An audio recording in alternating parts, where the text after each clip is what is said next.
Entering the atmosphere in T minus 10, 9, 8, 7, 6, 5, 4, 3, 2, 1.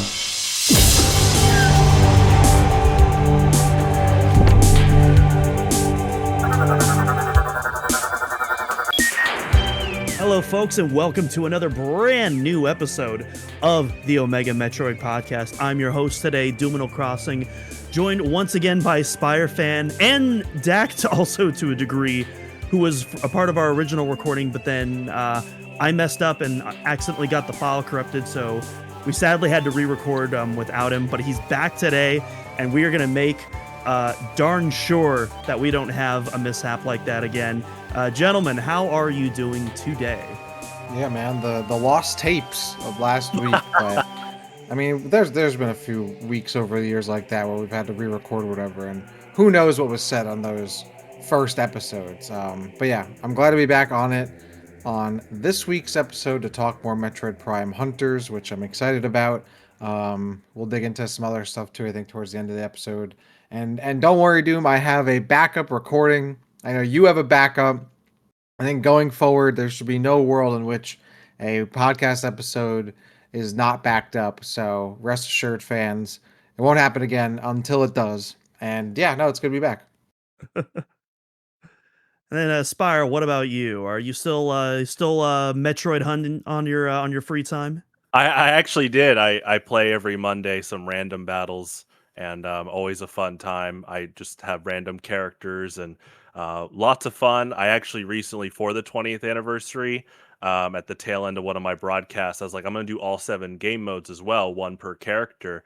And I haven't played nodes in quite a while. And I love like the sound effect of like loading a node as you're taking it over, and there's distinct voice lines. There's like an intercom sound. So just when we were already talking about how much detail is in this game, I was like, oh wow, there's even more things I almost forgot about with something like nodes mode, which is a lot of fun. So The nodes are really interesting, actually, because first of all, I agree. I love that little yeah, no. I love that little loading sound when it goes up. But also, it's really interesting because when you step inside of a node, it actually takes that sound takes the spot of one of the music channels. And so if you listen closely to the background music, you'll know it's usually whatever channel the percussion is on, but you'll actually notice that gets muted. And I don't think it's a stylistic choice. I think it's more so that's the only way the game can hold all of that together in memory. So it just kind of sacrifices one piece, but it's a cool effect nonetheless, really cool. Intentional or not. Yeah. No, you brought up during like the charity stream and leading into that, when you take an octolith, you hear more of the percussion because they take a channel out. But I think artistically, that's really cool. Adds a little bit of panic to lock in. So. Mm-hmm. But yeah, as Dak and as Spire has alluded to, we are still continuing our Metroid Prime Hunters 20th celebratory anniversary here on the podcast. As for me, I have not done anything Metroid Prime Hunters related because, well, as you all know, I've been playing a ton of this game for this walkthrough, which has officially been released on March 20th, the exact day of the anniversary. A lot of people in our Discord were popping off, really excited about that. So if you haven't checked it out, definitely see what it's all about. Again, especially if you're someone who's had trouble with that single player campaign, this guide covers every inch of this thing from start to finish. You got your boss strategies, you got your 100% item and logbook collectibles, you got some videos for some of the more tougher puzzles, as well as some cool shortcuts and sequence breaks. As I know the teleportation puzzle on your second visit to Celestial Archives is very notorious. There's a really cool skip where you can just completely skip like 90% of that whole thing, and you'll still be able to get all of your items and scannables out of the way. So yeah, definitely huge stuff there. But yeah, so on today's episode, we were talking a lot about this last week. We are ranking all 26. So you heard me right. There are 26 multiplayer maps in Metroid Prime Hunters, and we're doing a definitive ranking. It's going to work a little bit differently than how we typically do a definitive ranking, just because there's such a large amount of multiplayer arenas to work with. So usually what we do is whenever we're doing a definitive ranking list, we'll go from one category to we'll go from one item to the next, and we'll just kind of stack or not stack, kind of Jenga style, which item we'll kind of debate on it and then settle on where it goes in the list. But because there's 26 maps, what we're gonna do instead is we're gonna rate each map out of 5, and I have a document here off to the side for all 3 of us. And we're going to record our scores. And then what I'm going to do off camera, so by the time you're all seeing this, is I'm going to average those scores out on each maps and then use those average scores to do the definitive placement of each map. And so you can see all that in the description if you want. But personally, don't do that. Stick around for the episode. Stick around for the tea and the dramas. We debate and try to find this definitive placement, because that's what it's all about. So, gentlemen, are you ready to get started? Yeah, it's gonna be a lot of fun. I'm ready. Let's do it. So, I feel like right off the bat, we're starting off with an absolute banger. Maybe the map that you think of when you think of Metroid Prime Hunters. It originally appeared in first hunt as Ancient Vestige, but it is back in the final game, Combat Hall. I'm just gonna shoot this off right off the bat. This is a 5 out of 5 map. Like, I love Combat Hall. It's such again, very simple map design, but pretty much demonstrates all of the unique quirks of Metroid Prime Hunters, and is really compatible in a range of game modes and settings. It's a really simple map that's it's optimal for 1v1, but you can do some good 4v4s on it as well. But then you also have your alt form tunnels at the top, which is really great. If you need to get some extra health or ammo, or if you need to run away from a fight.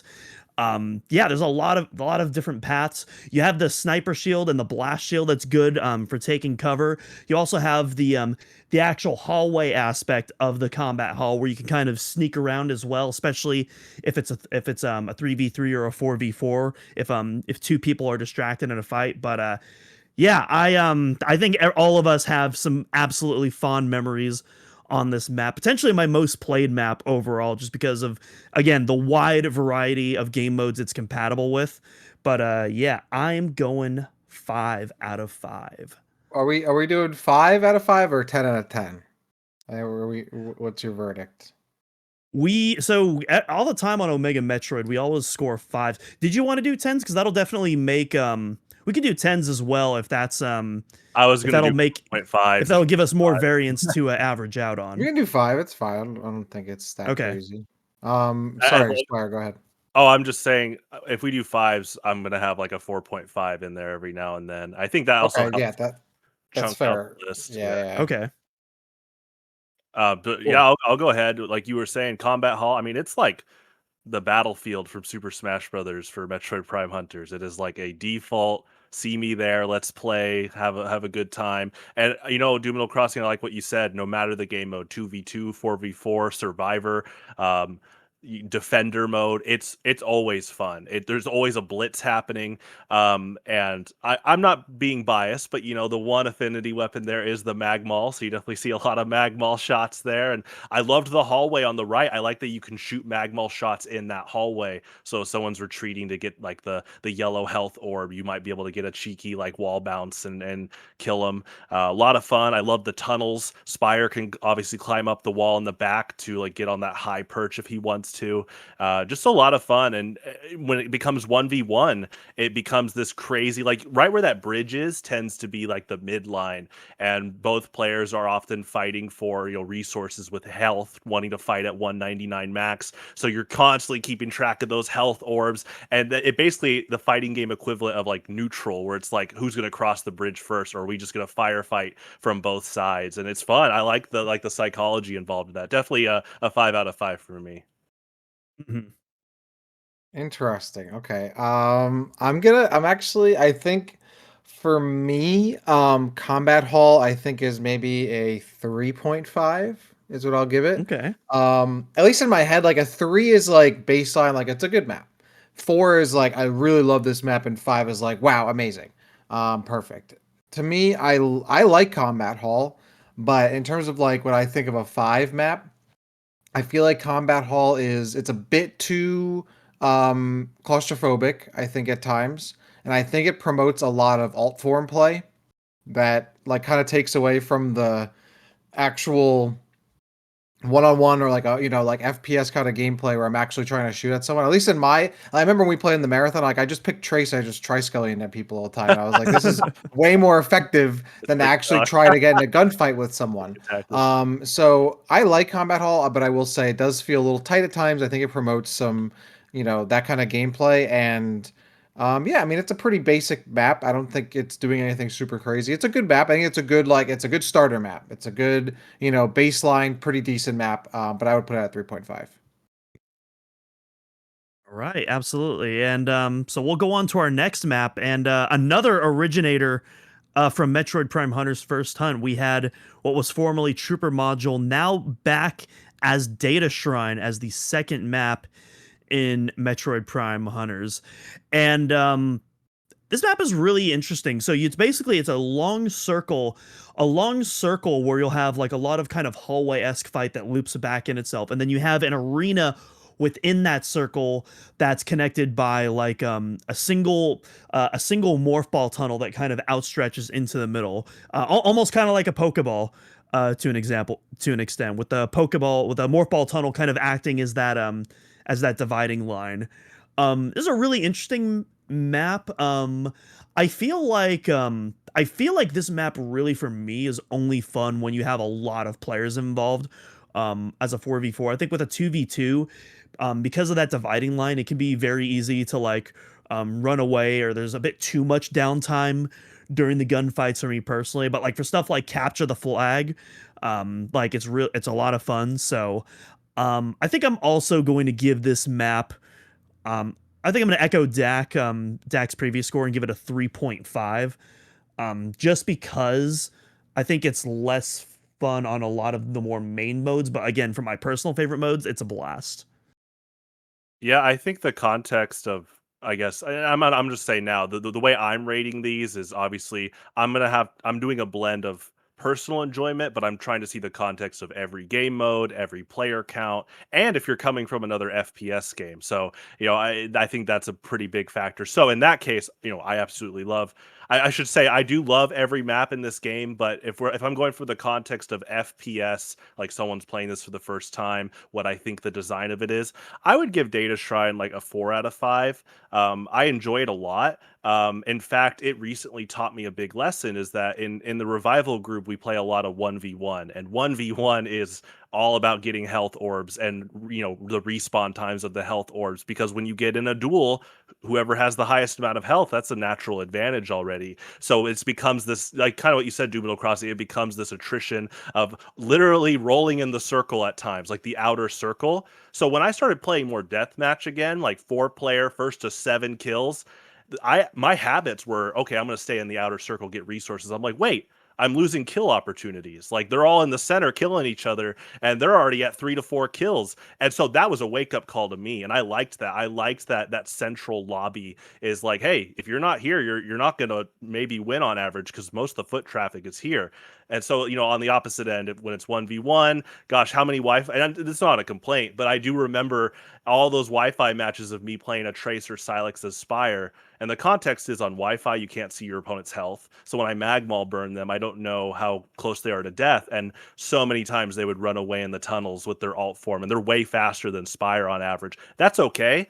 But again, in the context of someone approaching Data Shrine maybe for the first time, that could throw them off a lot. Like, whoa, what's going on? It's definitely a lot adjacent to Prime Hunters, especially in that 1v1 with the outer ring. So Hmm. Yeah, that's a good point. I mean, I like Data Shrine for that, where it does feel like it has like a good mix of you got to be in the middle to really be engaged in the fight. You got to be able to move around the outside so you can recuperate or get away from someone, and you can take advantage of your alt form. But it doesn't feel to me like Combat Hall where you can almost like abuse it, and in times you're almost at a disadvantage, like you had mentioned, Spire. I know with like I remember a lot of times playing with like Weevil and just like putting his alt form like right in the middle, like in that Yeah. area, because it's so good. But yeah, it's certainly it feel. I think like in a way you could look at it this way too, because like Data Shrine probably is not as good of a map for like Spire, and to me, like that makes sense. You might have that perspective. You might not like that map as much. Whereas I go to like Combat Hall, where like there are pretty few like sniper opportunities. I like playing Trace. So it's like, okay, I'm not really a huge fan of that, even though you can kind of like hold that one angle. We really have that one angle across the map. So just interesting to kind of look at it from that perspective on like which characters you kind of favor. You know, it's like coming from like Smash, right? Like you're gonna have some stage where you're like, I really like this one, probably because your character's good on it, and I don't really like this one because my character's not good on it. So Right.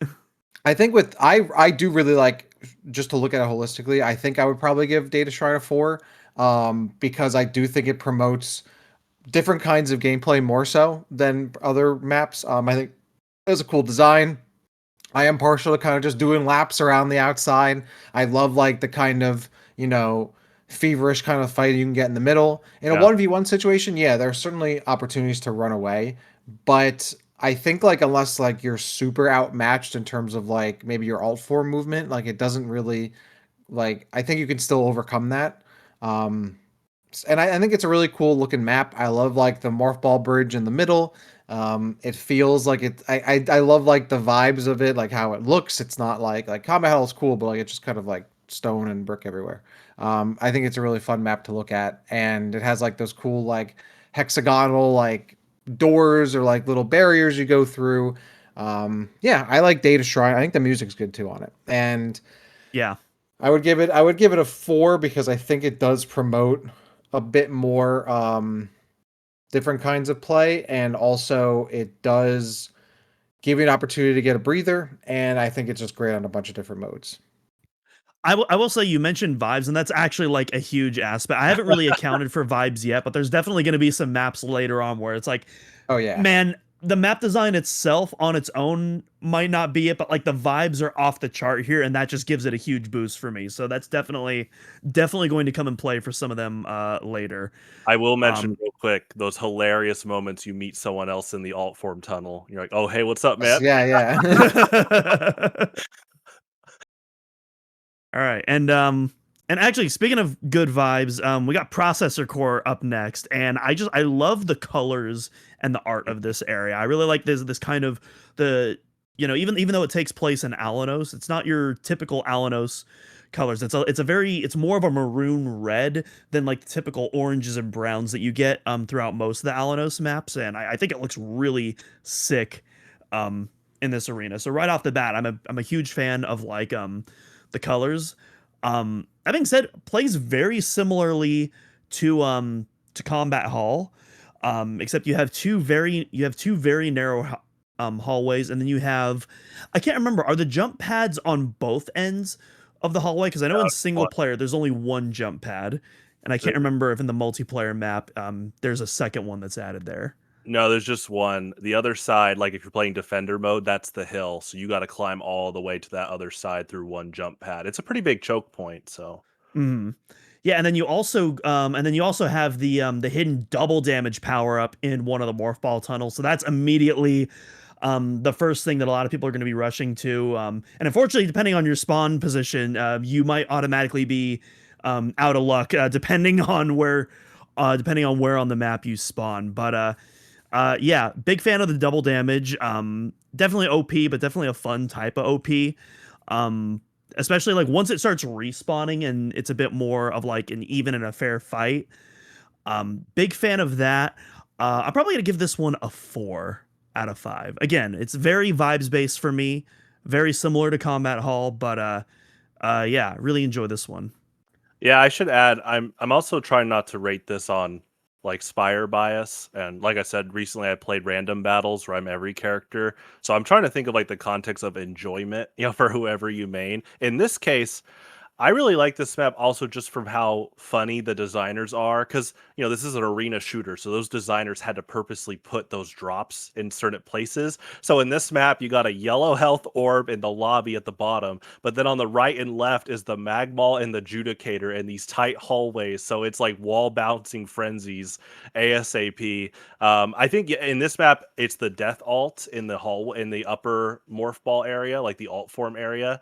And so to get the death alt, you have to climb all the way up there, get in your alt form, and then grab it. But when you do, you're running around usually that lower area just racking up instant kills. It's hard for them to kind of maneuver out. In terms of like a score, I like that you're using aesthetics too, because yeah, I think it's important to put a little bit of like, ooh, look what they repurposed from single player. Like processor core is, Alinos's kind of like planet core. Well, it's like a factor, like a processor for energy, and so I like that it's a multiplayer map. It's a lot of fun. I'd give it a 4.5 out of 5. Really, I don't mind the death alt. I will say, obviously, a lot of like competitive players they have like a gentleman's agreement to not use the power ups like the death alt. But to be honest, when you're just playing Wi-Fi free for all, yeah, go crazy. And I hope people had a lot of fun there. So I'm gonna come in here. I'm gonna give this one a 1. I think this is my least favorite map in the game. okay.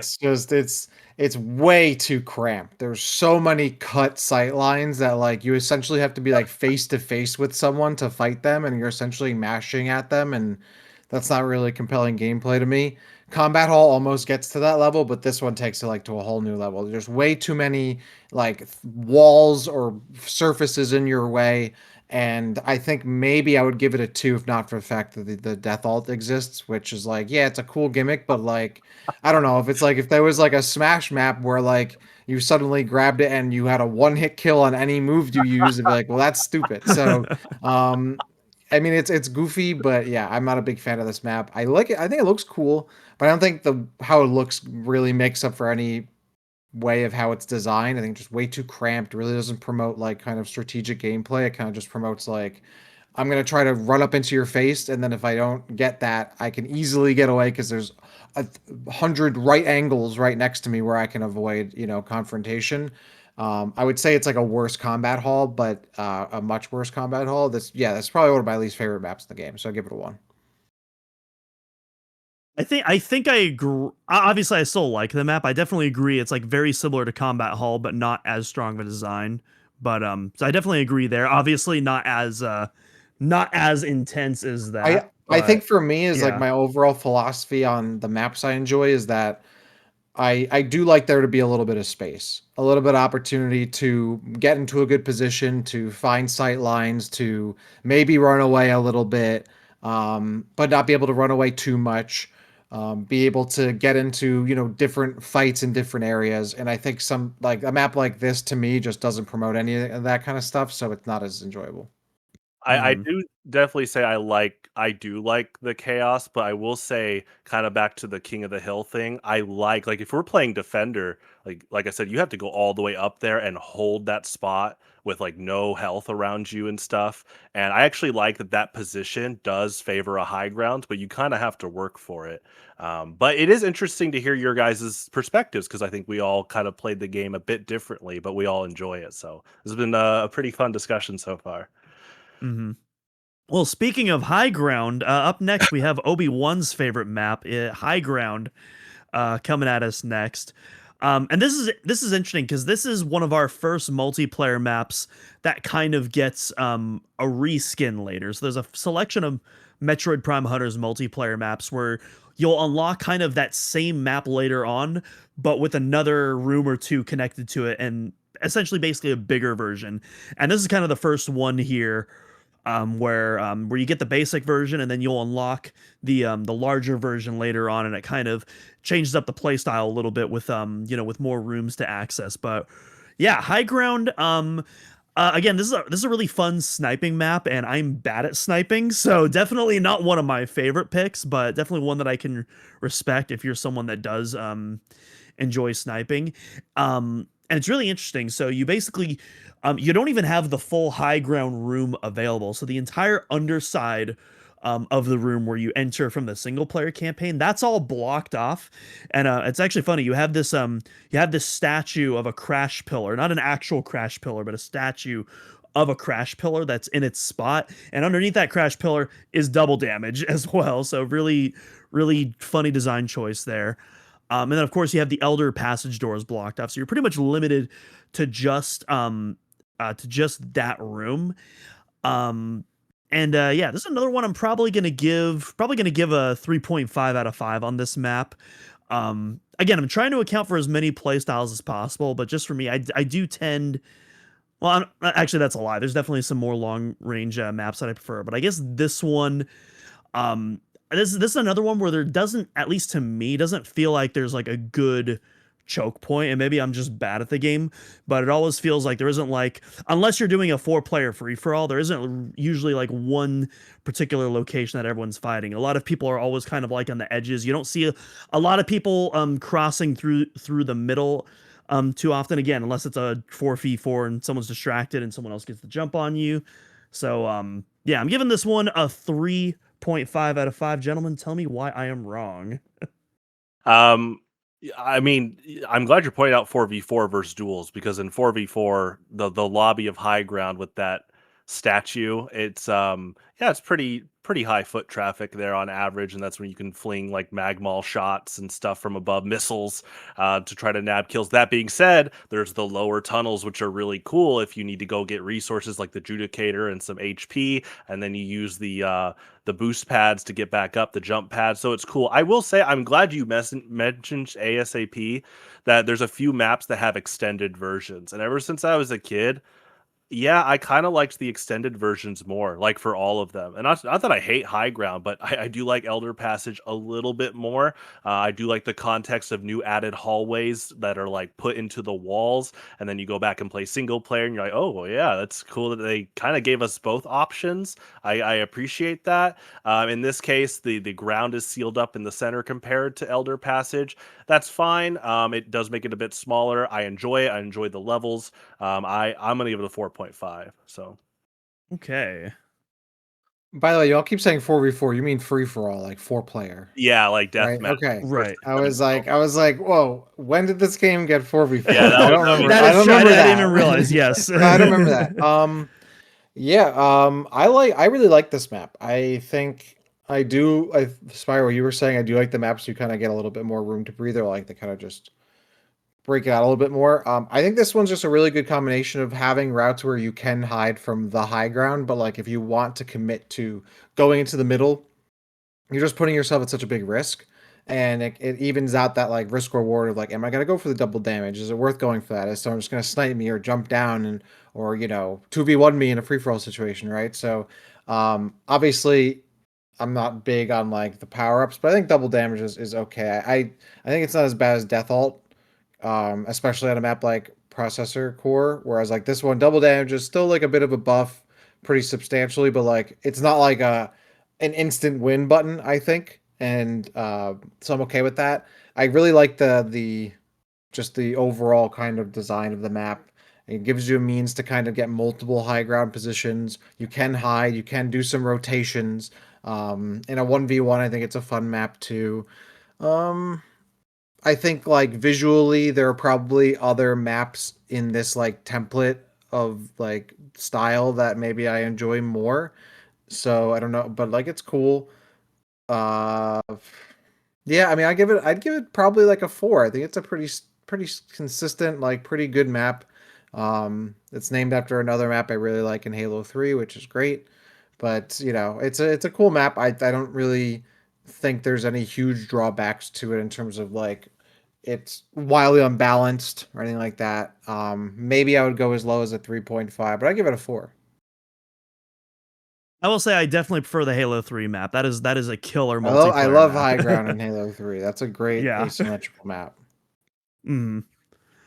All right, and then up next, we got our first Arctera themed map. We got Ice Hive coming at us, and yeah, I don't know. This is another one where I feel like on its own it's a fine map, but I don't know. I really like the aesthetics. It's kind of a combination of like this ice theme, but then you also have this pocket of room that does have, kind of those ancient structures like the Alinos map does. In the single player, of course, this is where you get the Judicator.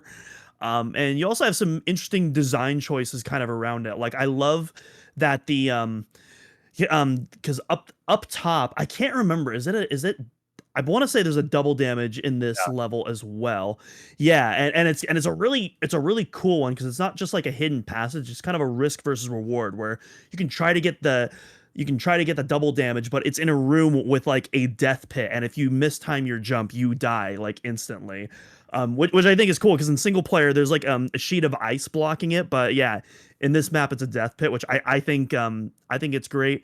It's kind of there's something one of the things that I do tend, and I know this kind of contradicts what I was saying before, is I don't like when there's like a ton of like escape routes where people can go out, but I also do at the same time. I love when a map in Metroid Prime Hunters almost feels like labyrinthian, Metroid like Ooh, okay. almost. Yeah, yeah. Where it kind of like combines the elements of what I love with Metroid with like a competitive shooter. And I feel Yeah. like Ice Hive does a really excellent job out of it, where it's like it doubles not just as a really good map, but it also does have those labyrinthian maze-like elements on where you really do have so many routes where you can go, and there's always something unique and interesting about every single route. Like it's not like nothing is copy pasted. You have your big spawn center where everyone spawns and immediately goes at it. You usually get someone killed usually within that first few seconds just because everyone's right there, and there's no spawn immunity like they started adding in future shooters. But then you have the jump pad, which you can use to take the main route up front, or you can use like a space jump to immediately get your way over to that Judicator room, and then of course over to the side you have the cooling fan room where that double damage and death pit lies. So yeah, this is a map I'm gonna give a 5 out of 5 just because I think there's so much variety here on display. I'm so glad you mentioned Metroid-like labyrinths, and when people ask, like, "Why would you wanna play a competitive Metroid shooter when there's so many other shooters?" It's like, this game understands that it's Metroid still, and there's, alt form tunnels, and there's still, like, you're finding power-ups, you're hunting other people. I think that's a good context to point out there is the labyrinth-like feeling, and, I will say, the death alt is on this map too. There's that small, narrow boxed hallway in the corner you have to go in alt form and get. But I'm gonna say this: whenever there's power ups, like I said, for like revival group players, we just don't go after them. So I'm kind of looking at that context too, but also in the context of, hey, let's say it's 2006, and I'm getting on Wi-Fi and I'm just playing against a bunch of people to 7 kills, 4 player mode.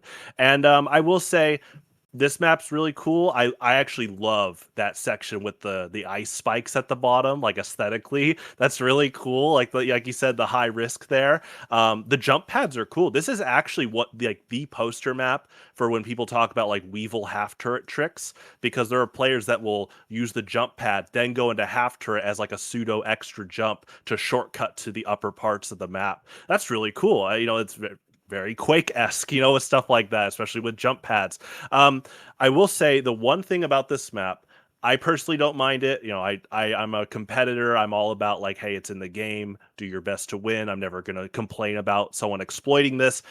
Like you said, all the respawn points are right next to each other in those little Yeah. huts, and there is a yellow health orb in the center. So it basically, right when the match starts, it kind of becomes a race to that yellow health orb to give you 100, and then you can start. In Super Smash Brothers, they call it tech chasing, where if you get an advantage state, you look for where they might roll. In this case, you kill them, and now you're predicting which of the little sockets are they popping up in again, and you keep trying to pursue and rack up kills. Again, I don't mind that, but in terms of the average player experiencing this, I am going to deduct a little bit of points here, so I'm going to give it a 4.5. You know what? I totally forgot about that health orb. I think I'm also gonna have to lower it to a four on my end as well because that is pretty busted. That is pretty busted. I'm not gonna lie. So I will succumb to that. Absolutely. Uh, I think I'm gonna go with a 3 on this one. I think it's a pretty okay map. Not one I'm a huge fan of. I think there's too many awkward like changes in like where you stand and like footings in the rooms, like the elevation change. I think the angles you get from like windows is kind of awkward. That like weird structure in the middle of that main room is kind of odd. It's like 2/4 of a full quartered like little area. The spawns are trash. But I do like the kind of like labyrinthian aspect of some areas. I do like the jump pad. I think it looks cool. But I was never really a big fan of this one. Like you just kind of start out and it's like not only do you hope you get to that spawn or that energy spawn, but you also hope that like you're just in one of the spawn points that you don't have that someone can't immediately shoot you in. And like that to me, like I don't know, I remember it always being annoying. And like for me, I would always just immediately go into all form and just start mashing and hoping for the best or hitting the jump pad. So not a bad map, not really one of my favorites though. I would give it a 3. I think that's absolutely fair because I definitely remember the spawn points, but I totally forgot that that big health orb in the center, and that definitely, especially in a 1v1, that can pretty much just dictate the rest of the match right there is who gets to that first. But yeah, up next, we got Alinos Perch, and another kind of yeah. a map that, yeah, another kind of map that in the future is going to have an extended version as well, but we'll get there when we get there. But for now, Alinos Perch.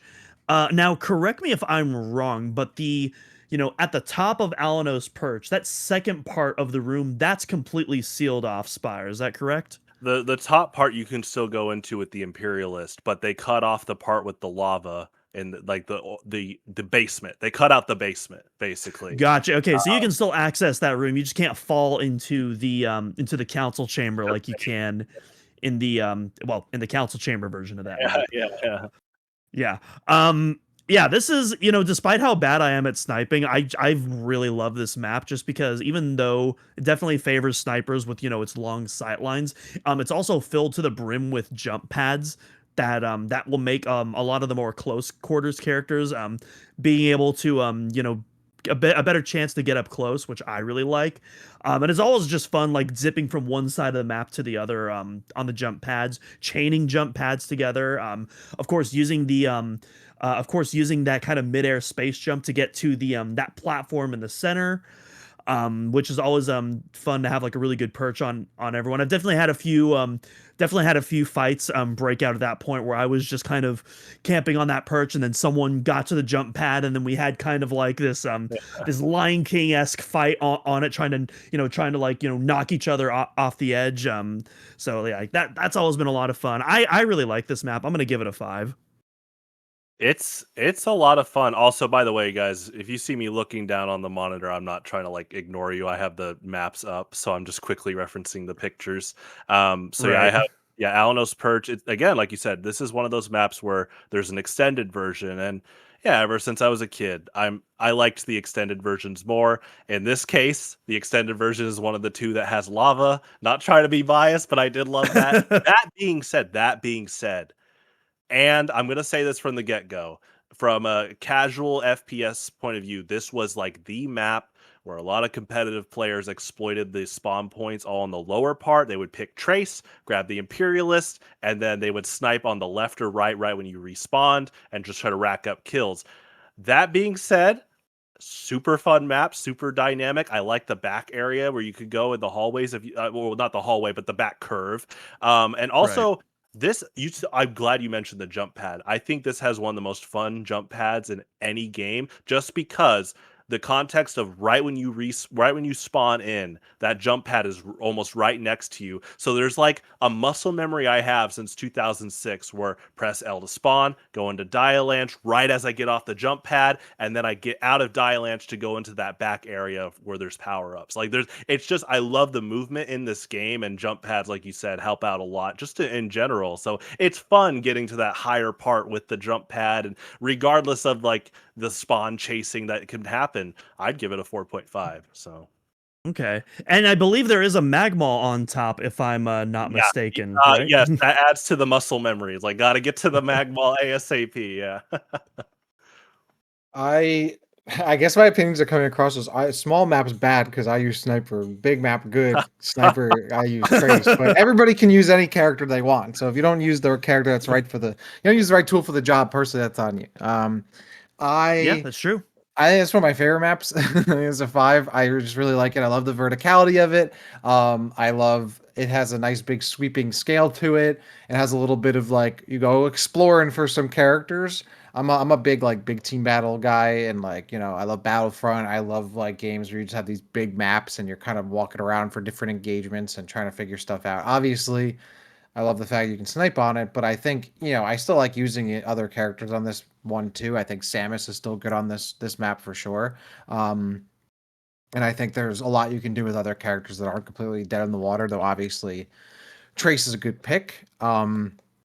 Yeah, I really love the big ramp you walk up. I love those big towers and big high ground with the jump pads. And yeah, I really like this map. I like that it takes a little bit of time, a little bit of walking to get over to somewhere.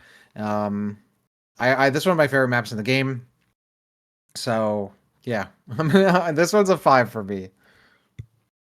Yeah, I think this is the big one where like all three of us were like unanimously in agreement. I'm surprised it took us this long to get here, but yeah, I think this is a fan favorite map for a reason. And I will say I don't want to spoil too much of what I'm going to do in this ranking. I will say I definitely prefer this to the more open version that we're going to get later. But yeah, we'll like I said, we'll get there when we get there. Let's see, what do we have next? We got Stick Transit, bro. Um, yeah, I'm definitely very familiar with this from this my single player recently because this is a room that you actually have to revisit quite a bit in single player. Um, and yeah, it's a really interesting layout where you have two halves of a room and you have like you have a small window that you have to use your alt form to access one or the other, and then you have like you have the jump pad in the back, which you can access a secret platform on the top. And I know there's something up there, and I cannot remember for the life of me what is stored on that upper platform with the jump pad. Do any of you happen to remember what's up Doesn't there? this map have the double damage and then also the invisibility There on it? is there's a double damage on the lower floor. The Imperialist is at the top, and so some people jump up Okay. to the top to get the Imperialist and pretty fast. And I mean, keep going though, yeah. If you yeah. Gotcha. Yeah, now I remember. The double damage is in the place where that UA expansion is in the single player, and then the Imperialist is in that kind of secret passage alcove. Which again, don't really use it that much, especially on a map like this, which is mostly close quarters, at least on the bottom floor. And that's what's interesting. You kind of have I just mentioned two quadrants. It's actually more like four quadrants because you have the bottom half of the map, which you can access with the alt tunnels, and then you have the top portion of the map, which is a bit more open. You do have some cover positions that you can go, but you don't really have a lot of places to go to without jumping down to the lower floor. Definitely an interesting layout, not one that I have a lot of memories on, but I also don't remember disliking for any reason. So I think I'm gonna give this one a 4. That feels right to me.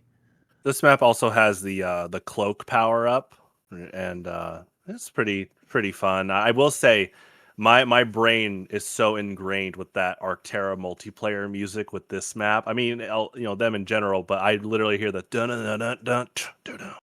Yeah, it's like it's so. I think this map is pretty well compacted to where, like, again, let's say it's 4 player.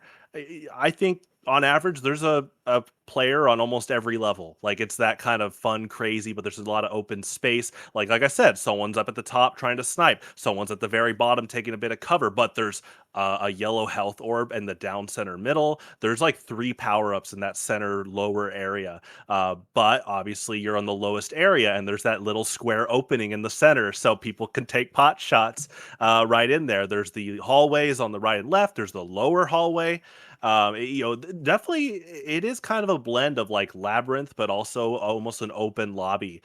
So and you know what? And I like the architecture here. I mean, I like the architecture and the maps in general, but like re-looking at it again, I like how the designers went out of their way to make broken stone and a broken bridge at the top. It's almost kind of rustic, like on an ice planet, and so it's fun. It's fun that this is like a take cover type map, but again, it's first to 7 kills for the default mode. So it's like you can take cover, but eventually, if you don't get those kills, you're not going to win. And so it's fun. I enjoy it. I think it's just a well compact map. I give it a 5. I just realized something. Sorry, not to cut you off, Dak, but I realized I was Hmm. ranking the wrong map there. I was thinking of Compression Chamber from Oh, Vesper Defense Outpost. That's the map you're that I right. unintentionally just reviewed. Not now. Yeah, no. So Sick Transit. Um, yeah, I think I'm also gonna give Sick Transit a 4, but pretty much for all the reasons that you just laid out there. But yeah, this is a really again, it kind of reminds me of it feels like a better implementation of what Data Shrine is trying to do, where you have kind of the center area that's your main focus, and then you have like these outer hallways surrounding it. But there's also but yeah, it feels like there's a lot more diversity in play styles and a bit more difficult to run away even in the 1v1 situations, just because there's so many different openings and pot shots that you can take. So I'm gonna give this one a 4. I think that's a good score. I think because the kind of the point of this map is that it's such as like big, blocky, like broken up type of arena. I really like the verticality in Hunter's maps. I think that's where the game shines in a lot of ways is having like really cool verticality, and this one's no different.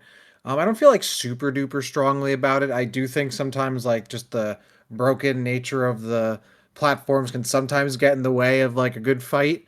Like I think I feel like a lot of times in this map, like I've like been in a good fight, and then like oh, like the edge of this platform is not. It's not a square. It broke it off, and I fell off, and I fall all the way down to the bottom, and now I've lost a good opportunity. But maybe that's more a reflection on me than the map. I give it a 4. I think it's a pretty good map. I think it's doing a lot of good things right. I like the verticality. Um, it's not something that's like I think super memorable besides that it shows up in the game. Like it's a pretty known area of the game and it has like a cool name. I think a 4 is a pretty solid score for it. I like the verticality. It does have double damage, which is fine. Doesn't have the death alt, which is better than nothing. And I think it looks really cool. So I'm gonna You're give it a right 4. about the oh my gosh, so that one health orb on the middle floor, that easy like you go on the ramp and there's a health orb right there. It is on a elevated platform to the point that ironically, Spire can climb walls in the Dialange. He can't climb over that edge. So you have to get out of the Dialange to grab the health orb. It's really funny to the point that, the revival group kind of made their own like what if like patch for Prime Hunters to try different things, and they gave Spire a rollover edge patch, and it's so interesting how many different things that changes. I don't mind it either way, but I'm glad you brought that up. That yeah, terrain really matters in this game, especially with a character like Spire who rolls up terrain. So Yeah, I can definitely see, especially like on the busted bridge. I'm sure there's like a ton of like stuff that like different routes that Spire could take on that map for sure. yeah. Or even like the that sniper perch where Trace is on the single player. Even if you can't roll Oh over the edge, yeah, you could probably go up like the left side and then transform out and then kind of space jump your way through the hole as well. Trace has great Triskelion jumps off jump pads. It's really cool. All right. Next up, what do we have here next? We got Transfer Lock here, going back to Celestial Archives. I love this map in objective modes. This map is and this is a really interesting map because, and again, correct me if I'm wrong. So we've talked about like unlocking like extended versions of other multiplayer maps. This is weird because it's kind of a hybrid of the two Yeah, concepts where in like the gunfight modes, the other side of the map is completely blocked off. But then once you do objective modes, it opens up I can't remember what the room is called in the single player, but like it removes these locks and you can access the outside of the space station that has all of these floating platforms.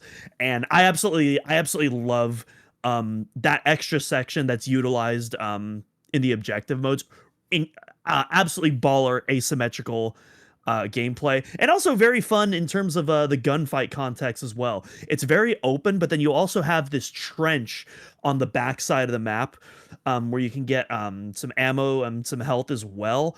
But it occupies this very tiny portion of the map, and then otherwise most of the map is just like very open with like lots of sight lines. And so and then usually if you pay attention to your radar, you can always like see whether or not someone's going to the trench as well. And again, I was talking about vibes earlier. again, love the love the Celestial Archives vibes, the music, and also a lot of the see-through platforms where you can see like the stars and outer space beneath you. You can see the stars spinning with like the rotational orbit of the station. This is a 5 out of 5 for me, gentlemen. Yeah, good point on the duology map where it's both an extended and non-extended, depending if you play like Octolith Capture or if you're just playing straight battle. And Transfer Lock in the story mode is the Olympics kind of shipping out things, like it's basically like a port. And so in the Octolith based modes, the ports open up, and now there's like low gravity. And I actually love in the Octolith modes to capture the Octolith. You basically got to take a big giant space leap of faith, and while you're exposed to easy power beam shots and you try to secure the lock in there, a lot of fun. I like that you mentioned the trenches. Not trying to be biased, but Dialange definitely loves those like small trenches to grind in the fire blades. But also, it's got those fun teleporters where if you teleport, you go into the trench. So some players would strategically predict that they're running and they're going to try to take a teleporter. So they would just ambush them right in that trench, whether they're at the top where they grab the battle hammer or volt driver, or they have their own affinity weapon like the mag ball. I think that adds a cool psychology to it all. There's that kind of like closed lobby where it's got the barrier around it, but there's that health orb in the middle, which is awesome. And I'm glad you pointed out the Celestial Archive aesthetic, because I like the broken linear bridge, and the broken parts have like this orange lighting. Like they didn't have to do that, but they did Yeah. as a kid. And even now, I appreciate aesthetic detail like that. 5 out of 5 for me. Yeah, that's actually a scan in the single player campaign. That little orange light, that is the photon stabilizer. Hey, yeah, that's awesome. I also give this a 5. I love Transfer Lock. Definitely a really, really good map. You all pretty much nailed it. It has a lot of cool opportunity for like fun gunfights because there's like open areas, the teleporter, you can dive into a trench and get out of the way, you can run across the bridge. I think that's probably why I love it the most is the objective like why it's so good for like objective game modes, especially like a capture the flag or something like that, where like you try to take the teleporter and get out of the way, you scramble across the bridge, like you try to run on the bottom, you have access to the that extra room in the map, and I think it aesthetically looks cool. It has this kind of like rusted steel look, like it looks kind of like an abandoned like something from like Star Wars or something like that. Like it has like this cool like grittiness to it. Um, yeah, I think it looks really cool. I think this. I feel like it's either like the skybox, just like the surrounding area you can kind of see is also cool.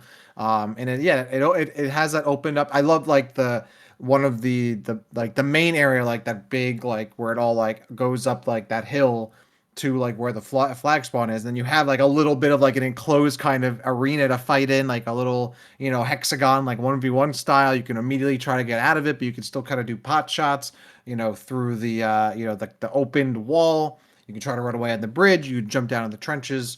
Yeah, I really love Transfer Lock. I remember in the marathon we had a really lot of fun playing on this map as well. So yeah, I think it's really cool. Has a cool name, even though it's kind of like when you think about it generic, but like I don't know, it kind of just hits. Yeah, I Yeah. think this is a fun map. I think it's good for like I don't think it really like to me it doesn't feel like it really strongly favors a particular hunter too. Like I mean I use Trace and I think like Trace is good. I think like Samus is strong on this. I think like the guided missiles are really strong. Like there's a lot you can do to get away from people with the other alt forms from other hunters as well. I feel like Silex is strong in that in like the both extreme ends of the map too, and then in the trenches. You know, there's a lot there's a lot of potential with all the hunters. I don't think it really strongly favors anyone. Maybe I'm wrong, but I think it's a really fun map. I'm gonna give it a 5. Yeah, I remember infamously during the marathon, I had the Octolith and I was on the big leap of faith, and and I was taking a bunch of fire, and I was like, "Oh man, I don't know if I'm going to be able to make it in time." And just instinctively, and then as I pressed it, I realized that I messed up. I pressed the alt form button and dropped the Octolith in the death pit, and it respawned all the way back. Literally as I was pressing it, I realized, "Oh no, what have I done?" And it just all of that for nothing. But yeah, Classic. you'll have plenty of those. You'll have plenty of those. It was a really funny moment in the marathon, but I was just like, damn it. But yeah, I love this map, and there's all sorts of like shenanigans that will happen under pressure. Let's see, and then up next, we got Sanctoris. And this map, this is another map where I don't hate it, but I don't really feel strongly about it either. This is one that I really have a lot of experience on. I definitely remember, especially playing the single player recently, but I can't remember.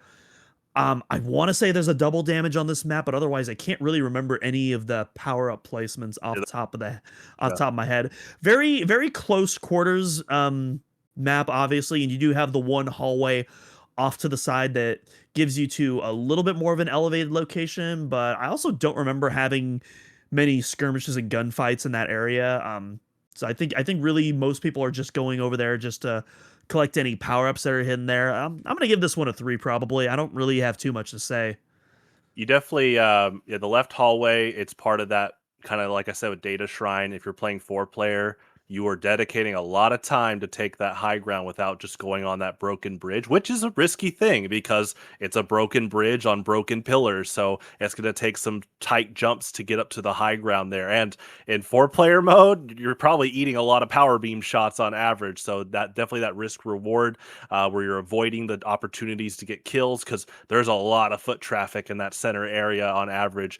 When I got back into playing Prime Hunters online, when I discovered that Wi-Fi basically never left because of the whole like some people had private servers. One of the veteran players, he goes by Loco. He played with me for quite a while when I was getting back in, and he was like, "What's your main map?" And I was like, "What do you mean?" And he's like, "Well, in 1v1 fights, we often have like it's like a fighting game. Hey, I'm gonna pick Battlefield in Super Smash Brothers. Okay, so these players tend to have like a map that they counter pick to, and he's like, let's find a map that you would like practice a lot, and let's say that it would be your default. And I actually started practicing on Sanctoris a lot in 1v1, and when it's 1v1, it becomes like this Western gunfight, like one person's behind that wall in the corner, one person's by the broken pillars, and you're both constantly doing a push and shove of like, do I peek my head out, get a couple shots for a kill, and do I run for their health orb because mine's done here? And it's so closed in that it causes a lot of like fighting at high amounts, and so it's fun. I like that type of play, and like I said, I like the hey, first to 7 kills, let's go crazy type stuff. And again, I'm glad we're going over all these maps because it's like one of these things where I knew this, but now I'm realizing that Arcterra has a lot of broken structure. I think that's cool. Obviously, that means you have to adapt differently to get on that terrain. But in this case, like I said, you got to jump on the pillar, jump on the bridge just to get the high ground. You might just die. Yeah. So, Uh, score 5 yeah, for me. Yeah. you're giving it a 5. All right. Yeah. I think I'm gonna give it. Hmm. I think I'm gonna give it a 2. I think it's a cool map. I think there are just more enjoyable maps for one-on-ones for me than this one, and I think I've just never been able to get over the fact that I hate the platforming you have to do in this one. I'm not a big fan of maps where I have to kind of like fight the map and not just fight the person or the other people that are in the game. And I feel like with this one, I remember constantly like, I missed this jump. Oh, I didn't really make it. I'm stuck. Oh, now I'm screwed. I'm like, well, that was dumb. I didn't lose because I was the worst player in the gunfight. I lost because my platforming wasn't up to stuff apparently. And I think there's a time and place for that. I think like maybe Sick Transit maybe does that better. This one the pillars always piss me off. I hate the pillars on this map. I'm not gonna super hate on it because I agree with you, Spire, that like I do think the one-on-one potential is fun and like you kind of have that like peeking out and pot shotting nature of it. I just think other maps do it better, and I don't like fighting the map itself, so I'm gonna give it a 2. Oh, real I quick. oh Oh, sorry. sorry, I'll give it a 2.5. Real quick, 2.5. Okay. 2.5. I I've been replaying this game on 100%, and when I got to this part in single player, I noticed that big Olympic head statue on the left hallway, and I was like, "Man, that's been in multiplayer this whole time," and I noticed it. But it's one of those things where I'm like, I think this was made in single player first, and then they kind of morphed it into a multiplayer map. And I've been picking up on a lot of cases where I know some people like to say, "Oh, it started as a multiplayer game only." I'm like, no, there's quite a few spots that were single player first, and then they readjusted it, and this was one of those cases. But yeah, I personally enjoyed it a lot. I mean, adding to the chaos is you can slide on the ice. alt form or not. So All right. Up next, we have Compression Chamber. I already talked about this map earlier unintentionally, and I'm sticking with 4. So I'll just hand it off to you guys from here. I like that it's a hidden figure eight map. Like I think some people it takes a while and they're like, wait, this is a figure eight, and with technically 3 different levels because there's one high level with the blue health orb. I actually really like. We talked about this like 3 years ago when we did Vesper Defense Outpost and we briefly went over the multiplayer maps, and it's still true what I said. I love that there are these small alt form tunnels at the bottom, and you can just take advantage of just firing missiles or judicator shots or magmal shots while the opponents are all fighting in that double damage area, and you can get a lot of kills that way. And again, with the figure eight, that means if you're playing like Trace or Candid and you're looking for headshots, you can actually look across the other side of the map and take shots that way on the mid level, while also shooting below. And I think that's a lot of fun. There's jump pads. I think it's a well compacted map. I'm going to give it a 5. I pretty much agree. I think this is a really well designed map. I also give it a 5. It has a lot of opportunity for really solid gunfights, both close quarters and long distance. I think there's fun aspects with the alt forms. I think it looks really cool. It's funny because to me, like processing chamber or whatever, like that's compression chamber. Like you're compressed in that one. This one does feel like it's a tight map, but you have opportunities to get out of the way of fights or take different angles, and you're not getting. I don't think the spawns are really bad on this map either, which can be a problem on some of these smaller maps. I Yeah, I think compression chambers are a great map. I mean, I don't see why I wouldn't give it a 5. Maybe I would give it a 4.5. But and I think it's really good in like 1v1s. Um, yeah, I guess I would give it I guess I'll give it a 5. Yeah, I might give it a 5. I don't have too many memories off the top of my head on this map, but I also can't really think of anything I dislike about it. It's great, but I just can't remember a lot of it for me. I think that's the big thing. But actually, since I am talking about the correct map now, Spire, can you tell me what is on that secret jump pad alcove on the top layer? Because I'm assuming it's not the Imperialist like we originally thought. Are you talking about when you jump pad to the back? Because there's a double damage in the lower with the Yeah. tunnel. Yeah, so there's Uh, the double damage in the UA ammo location for single player, but on the opposite side of the arena, there's a jump Judicator. pad, and in the single player there's an artifact there, but I know there's something there in multiplayer, and I can't remember what It it is. is. Well, it's double damage. Above double damage is Affinity Orb, but on the other side is the Judicator in the far right, and then it's 2 health orbs, one stacked on top of each other level wise. Gotcha. Okay. All right. Up next, we got Incubation Vault. Immediately on our way back to Celestial Archives with this one. Um, and I feel like we talked about how like processor core is kind of like a slightly worse version of combat hall, or I guess in Dak's case a very worse version of combat hall. And I think for me, Incubation Vault kind of occupies that middle area for me.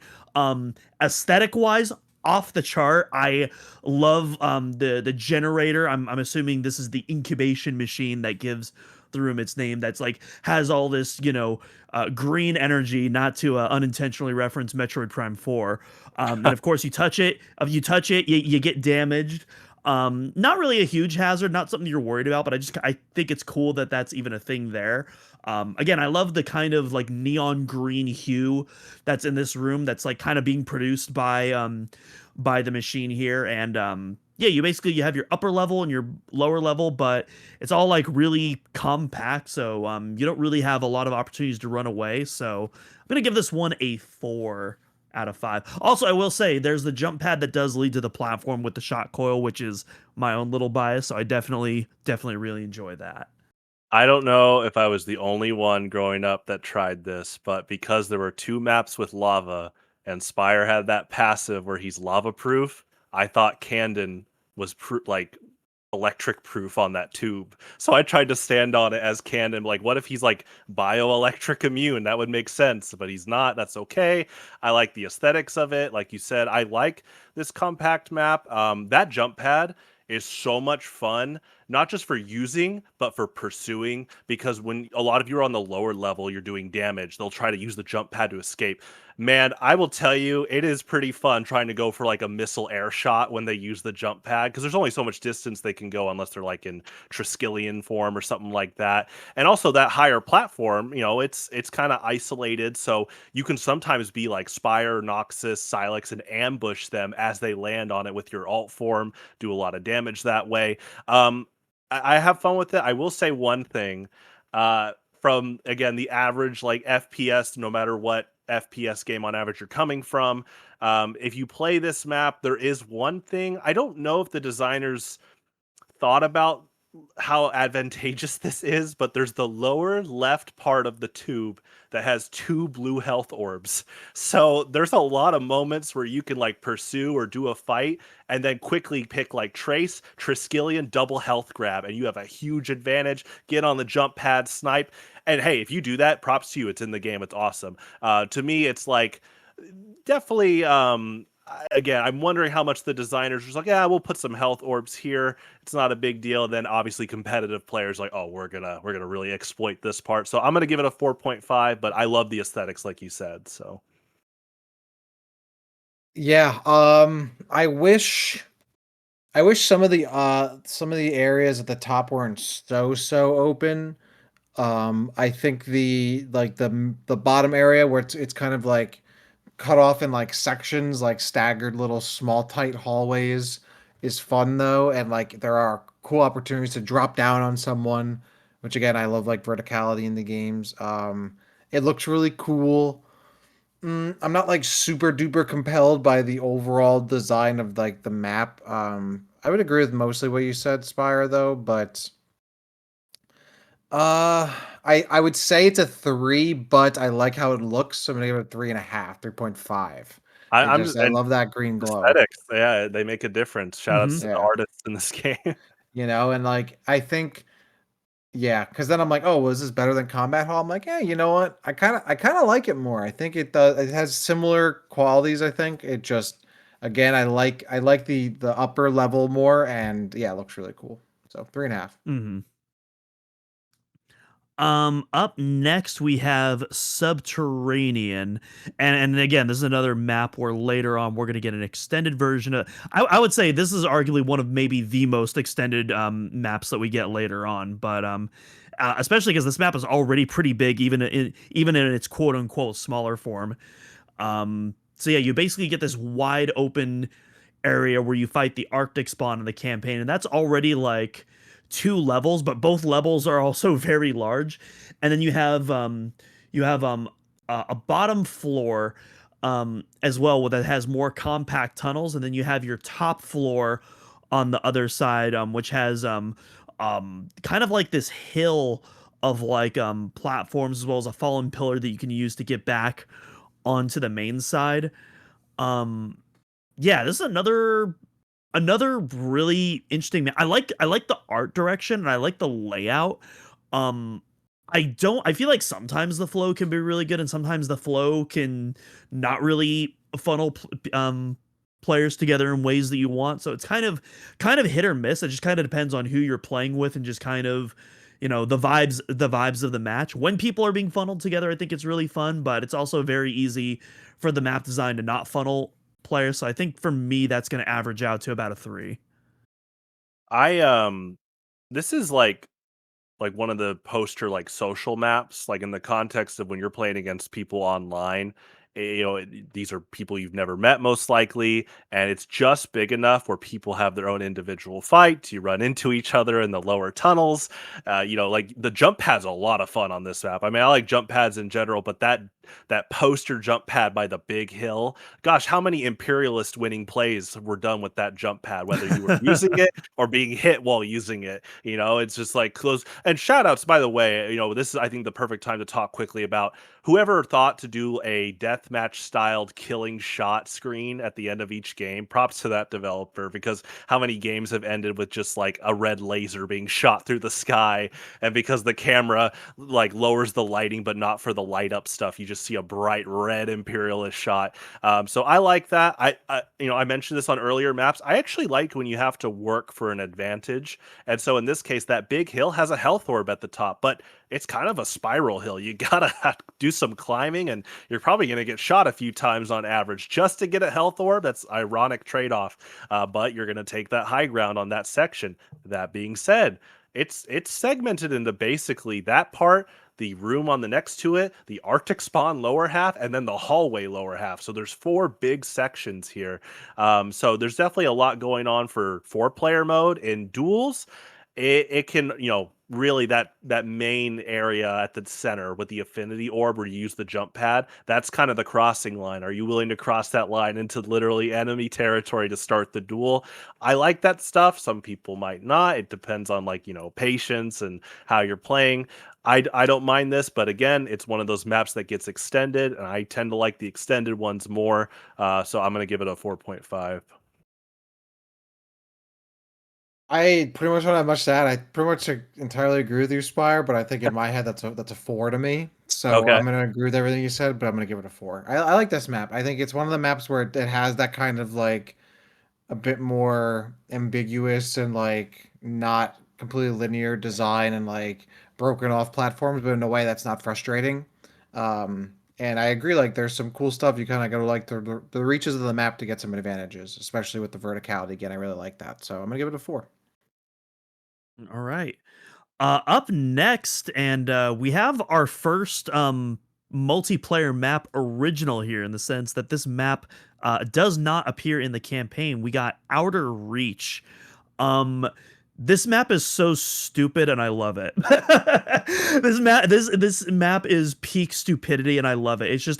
It's a low gravity free for all fest, very tightly compact, but also very vertical. And I feel like it's that verticality combined with the low gravity, which is why it makes it why I love the map so much, in spite of some of its more stupid elements. But yeah, What's you have stupid you about pretty it? much What's stupid about it? I mean, you keep saying that. no, I'm like, I love it. It feels like kind of like a bounce house multiplayer. It yeah. feels to me it feels to me like almost like a Halo 3 like Forge map, but in a good Yes. way. Like I really Yeah. enjoy this map, but it definitely not what you would expect from like a competitively focused multiplayer map. But I don't think every map needs to have like a competitive focus. I mean, at the end of the day, the point of a game is to have fun. I think this map is really fun. I want to say, and again, correct me if I'm wrong. I want to say like just about every weapon is available on this map, unless I'm mistaken. I know this map has a lot of them, at least. That's kind of thrown all over the place. It helps that there's 2 affinity orbs at the lowest, like the mid level, so you can grab your Right. Prime Hunter's weapon ASAP. But there's the Judicator and Shock Coil at the top, and it's pretty well rounded, literally. But keep going, yeah. Uh-huh. Well, I don't have much else to say. I'm personally going to give this a 4.5 out of 5. Just because yeah, I think it's a very fun map. It's one of those cases where it's like technically like when I wrote that multiplayer guide, I had to put low gravity just because at the highest level with the jump pads, it's technically like the same kind of like physics, but the lower areas is pretty classic, and I don't mind low gravity. I love this map. I love the way it's shaped. I love that just when you thought the map was done, they have those like very outer sections with the high pillars that you can technically hide behind and snipe if you want to. Not a lot of people go there on average, but it's a nice mix up. The donut shape is pretty interesting because those health orbs are inside those tunnels, and you can still peek out of the tunnels to get shots. Foot traffic is kind of well balanced across the map, high, low. This is where I played nodes mode, and the nodes nodes are split up to where the center core has a node and then the top two jump pad areas have a node. So there's a big kind of stretch, but just enough vision where you could actually kill someone trying to take your other node. So there's a form of kind of area control you can do. And I like it. I like and I like how you can push people off. Like if you're Noxus, you can freeze them and just push them off with the Vo scythe. Not even the scythe part, just literally get in your alt form and push them off the stage.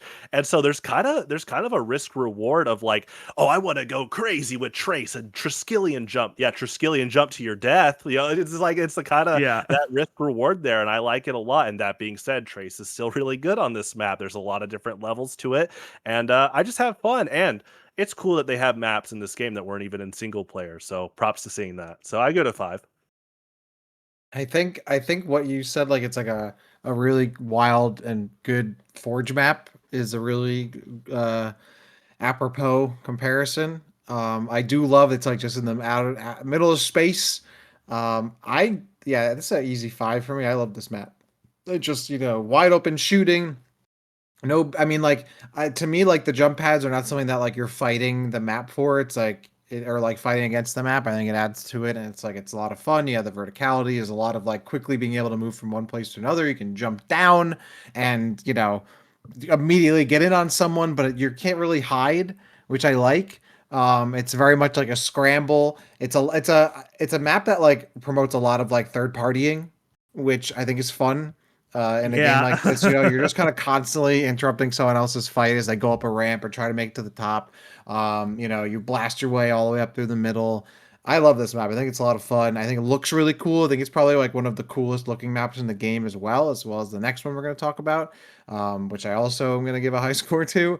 Yeah. So yeah, I think it's really fun. I actually wish Hunters had more of like in the single player and just in general more of these kinds of vibes, and obviously they were kind of like, from a developer perspective, I'm sure trying to reuse as much as they could from the single player for multiplayer, and so they didn't probably have a ton of room to make original stuff. But I wish the game had more of these kinds of maps because they're really fun. They feel a bit more abstract, which is a nice change of pace, and it's a really cool design. It's fun, and it kind of reminds me of um what's the map from Mario Kart 64 Battle?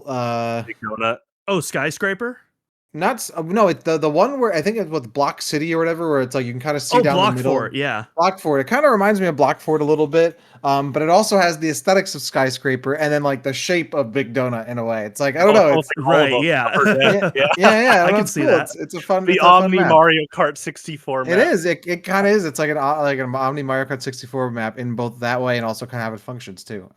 Yeah, I really like it. So a 5 for me.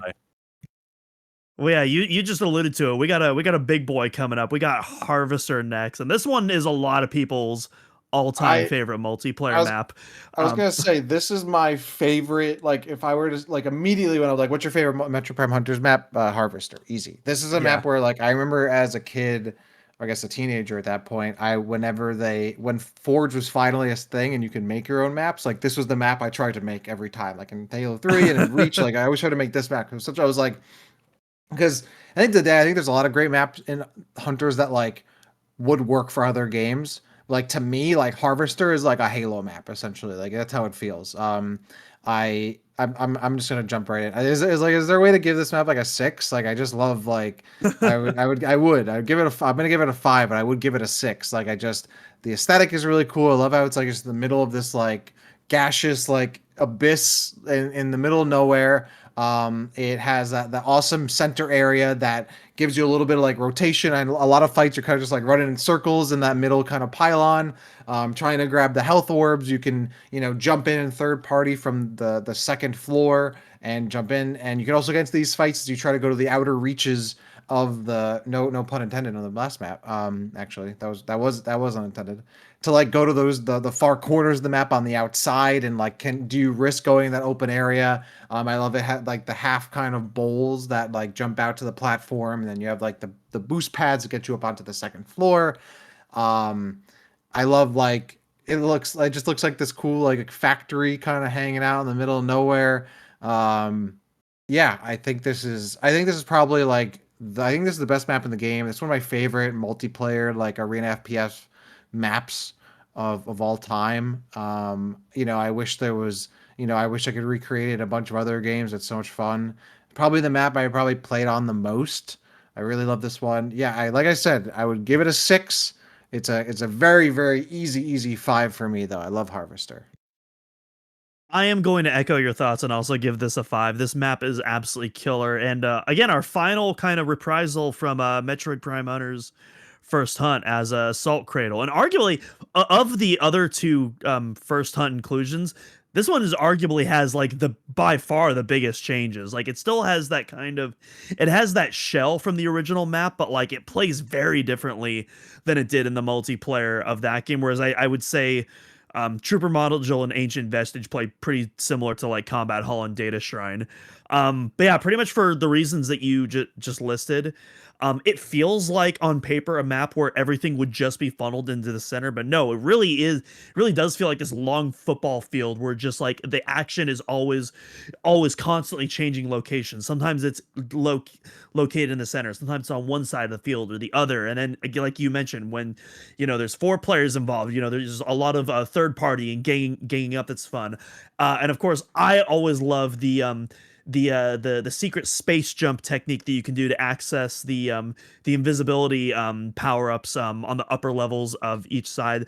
That's just like a really cool Easter egg that's like that most people wouldn't even expect to find. But if you're just goofing around and kind of like doing all this weird tech, you can get to this portion of the map that you would assume you're not supposed to get up to, but the developers hid a little trinket up there to kind of reward you. I love little hidden stuff like that.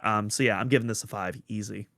Yeah, it really is like a cherry on top part of the map is that very top. You already are impressed by the map on average. And in Kirby Air Ride and City Trial, they added, the Fountain of Dreams on the GameCube, and the Fountain of Dreams came from Kirby's Adventure, but the design of it comes from Melee. And when I saw that he basically brought a Melee multiplayer stage into Kirby design wise, I'm like, dude, what if one day Samus just rides her ship and finds a harvester station? Like there's such a fun imagination to this type of design. We kind of see it similar in some Prime 3, almost a little bit of Volt Forge Prime 4 type stuff, like the way it's like overarching with its metallic detail. It's really cool. It's in the sky, but it plays the Arctera theme, which is a really cool mix up there. Like I like kind of hearing that ice type music in a map like this. And aesthetically, all 6 of the affinity weapons are here. So you got the Imperialist on the outer areas, and Trace can actually do a really tight Triskelion jump to it if he wants to. You got the Volt Driver at the very top, and then you got the other 4 at the bottom lined up in a cool, like, just line up, and you got these health orbs in the center. Giant lobby fights can happen down there, but like you said, the spawn points are like aesthetically squared out in that X. Everyone comes out on those platforms that they have to jump off of. I like the kind of glass aesthetic of the floor. Also, I love the design of these kind of like hologram walls. The lower and higher levels have these green hologram walls, and as you get closer, you see inside or outside. Gosh, how many people get a kill by just firing a missile through those walls, right? Like, I know someone's in there. I know they're running. I'm going to shoot a missile right through that green glass, and then it says you got a kill. It's like, oh, dang, yeah, this is a pretty fun strategy. Just sometimes, audio is key at times, and you're listening to where the fight's going, and there's so much you could talk about with Harvester, and it's just an added bonus that it comes from First Hunt, and they kept it around. It's not even in the main game. 5 out of 5. Well, that's our second map where we have all 5s. I was gonna say, So, I wonder. yeah. I'm glad it's only the second one because I was like, I wonder if we should have done a 10 because I'm like, damn, we're just going like, oh, this map's great. This map's great. Yeah. That's great. Definitely doesn't seem like that's how the night is going, luckily. Okay, So cool. Yeah. But yeah, and which to be fair, I fully expected that. I was just like, okay, well, this one's like a guaranteed 5 out of 5, I'm sure. So, but I've been wrong before.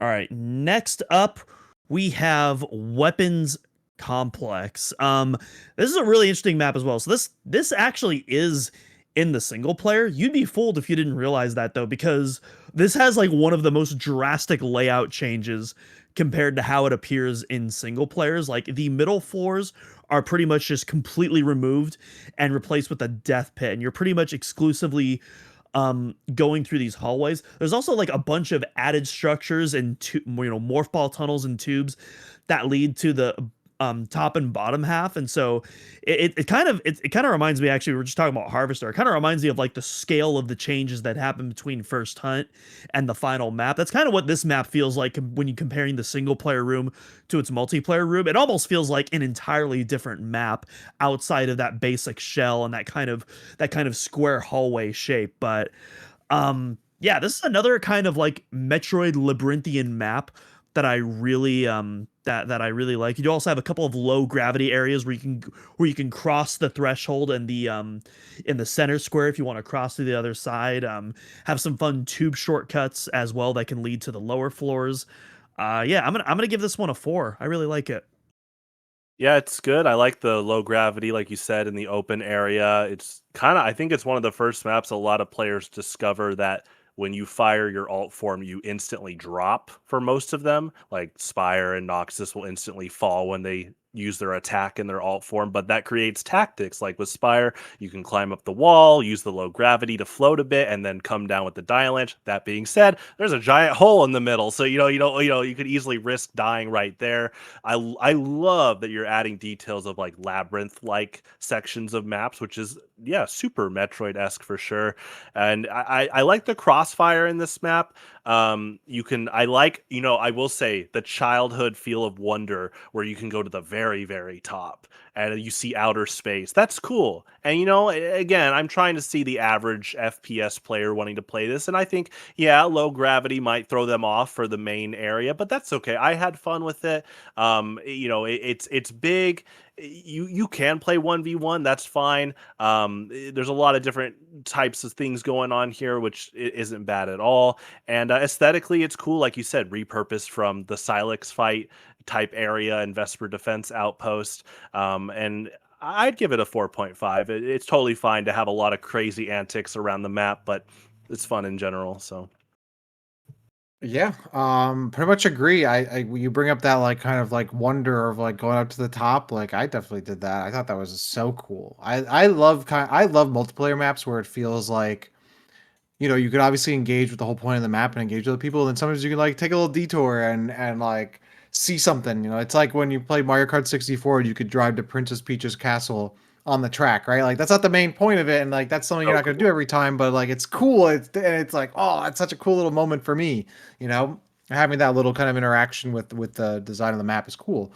So I'd pretty much give it a 4.5 for the same reasons. I think this is a great map. I have fond memories of this map. I don't mind the low gravity. Considering most maps don't have it, I think it's okay to have, a map like that every Yeah. once in a while. So I'm gonna give it a 4.5 as well. All right. And next up, we're going to Council Chamber. And again, this is kind of like our first of the extended map. So we talked briefly about this before with Alinos Perch, and this, as the name implies, it basically just adds the council chamber room from the single player campaign as an add-on. But instead of shooting doors, each area is divided by like a hologram, and it greatly increases the scope of the map because you get that bottom area where you fight the fire spawn, but you also have the top area as well, that has the Voldrums, the ship deck portal, the artifact, and as we were talking about earlier, you can actually fall the opening at the top. You can actually fall through that on the top of the Alinos Perch type area. You can actually fall through that and arrive in the council chamber area, which is definitely really cool. Falling from people on above. You mentioned alt form dropping. That's another one to get a surprise alt form drop on someone from that location. Overall, I think I'd probably rate this the same that I did Alanos Perch, which I'm looking at it now, and I gave Alanos Perch a 5, so I'm also gonna give this one a 5 as well. I really like it. I mean, like I said, the extended maps I just kind of liked more by default as a kid. And I'm trying not to have Spire bias, but I've made jokes over the years that this is MTV Cribs, this is Spire's place. The lava pool. It's like, come on in, and it's cool that I will say they didn't have to make Spire lava proof, but the fact that he has that passive and it's only on 2 maps, I appreciate it. That's a cool, again, kind of child sense of wonder. Like, whoa, he's not taking damage. I guess that makes sense. And lore wise, discovering that the council chamber was, a pretty serious part for the Olympics. Obviously, I'm not trying to make MTV crib jokes anymore about that. It's like, oh, okay, this is a pretty, lore wise, that's a pretty big thing for this lost tribe now. The lava spawn was cool in this room, and it really is. You know what? Also, it's just because it's more stretched out than Alinos Perch, it does kind of give you a bit more room to escape that kind of like spawn chasing that could happen from someone using the Imperialist. And I'm not against that, but if someone's new to the game, that adds a little bit more of, like I really like what you said about labyrinth like. It is a lot more labyrinth like here, and I'm gonna give it a 5. So do I also give it a 5? Part of me wants to. Part of me wants to give it a 4.5 because maybe it kind of is almost too big for, I think Alinos Perch is kind of like the right amount of big. I'm gonna give it a 5. I like this map. I think it's cool. I do. Again, I'm a big team battle guy. I love big maps that you can kind of run around in, and yeah, I think this is a fun one. It could, and I think Spire kind of hit the nail on the head there, where you have reprieve from someone just sniping you like crazy, and I think that's probably maybe the one flaw of Alinos Perch. And if I gave that a 5, still I feel like I kind of have to give this a 5. Yeah, great map. Awesome. Okay, so that's 3 5 out of 5s we have. I definitely, when we get to the end of this, I definitely want to pick a definitive number 1 for sure. So we'll definitely round that out once we get to the end of this. But coming up next, we got another extended map. We got Elder Passage, and this is actually, I'm generally in agreement with Spire when it comes to the larger maps.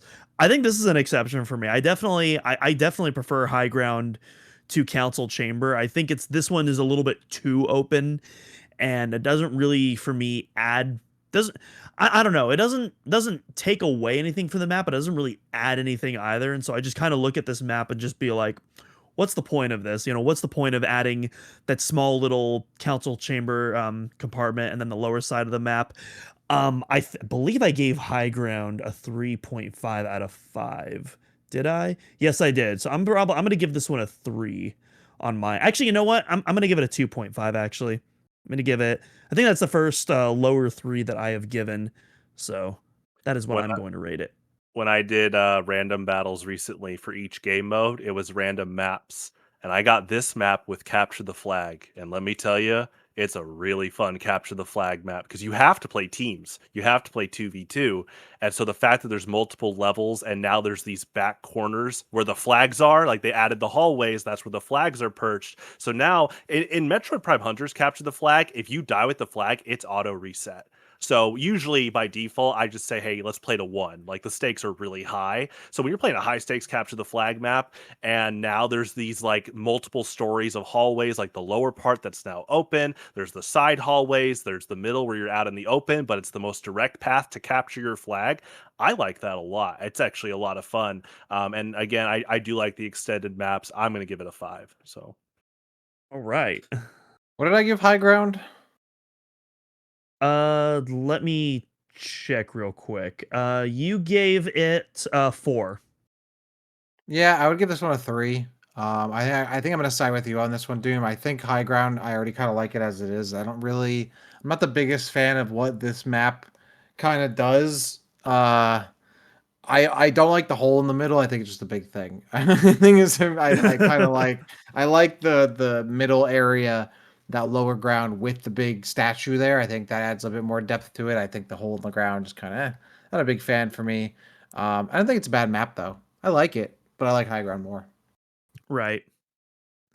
All right, and then next up we have Fuel Stack. And we've been talking a lot about verticality and Metroid Prime Hunters maps. This might be the verticality map of the game. Obviously there's a lot, but this whole thing is literally built on this gravitational engine that'll lift you up. But if you stay in there too long, it's also an instant death, which I really like as well. Definitely a really unique take on a multiplayer map. And I think for that I have to give it at least a 4.5 out of 5. Although again, this is another one for me where off the top of my head, I don't have too many memories that I can look back on and see like what specifically works and doesn't work for me. I just really have the recency of the single player campaign to go off of, but yeah, just from that point, I just really love how unique the map is. I think like having this death elevator, basically, it's literally the opposite of a death pit. It's a death elevator that will like shoot you, that will like shoot you up, and then you have like multiple layers of like very close quarters floors and hallways that you can fight on. But you can also like angle yourself and jump to another floor as well, or you can ride the elevator up to quickly chase down someone. I think I think I'm gonna stick with a 4.5 out of 5, but I could definitely be persuaded to go up to a 5. Gosh, how many times to this day do I laugh when Noxus gets a Judicator freeze on someone on the fuel stack and they rise to heaven, and they get the -1 kill. It like never gets old. This is the labyrinth map. Like out of all the maps, this is like the most twist and turns, labyrinth, who am I gonna run into, close quarters type combat, but doesn't shy away from some sniping perches if you take the risk. If you fly all the way up there and then drift off, you got those high up angles, really high up angles with that high up box at the top. And now if you have the Imperialist or Battle Hammer lobs, Mag Ball lobs, like you can snag some kills there, and people have to aim at you at a very like tight corner if they're on the lower levels, and if you use your alt form weapon while you're on the fuel stack, you actually do fall, so there's that risk too. It's a nice centerpiece, and this is the example of, I think every now and then people like to use the word gimmick with a negative connotation. I think this is gimmick with a positive connotation. It's cool, it knows what it is, and I'm gonna give it a 5. So Hmm. I love the big the big lift. I'm a big sucker for that. I think sometimes it gets in the way of a good fight, as maybe there are some too many ways to run away from a fight too. But I think it's a fun map. I can't really think of any like really strong fond memories for it. I have otherwise though. But I kind of like taking the fuel, like the jump up there, and you're kind of fight. You're always kind of fighting for someone else, like for all the resources up there. Just kind of being a big scramble. I think it's a pretty decent map. I don't know if it's a 5 for me, or I would say it's like a 4. I think it's a pretty solid 4. Okay. Let's see. Sorry, I was just writing something down there. Oh my goodness. We got another big boy coming up next. So and again, Spire, we always love telling this fact every single time we're talking about Metroid Prime Hunters, but this next map that we're about to talk about is literally the very first footage that we ever saw of Metroid Prime Hunters. Yes, it is Stasis Bunker Time. I'm just gonna give this a 5 right off the bat. I freaking love this map.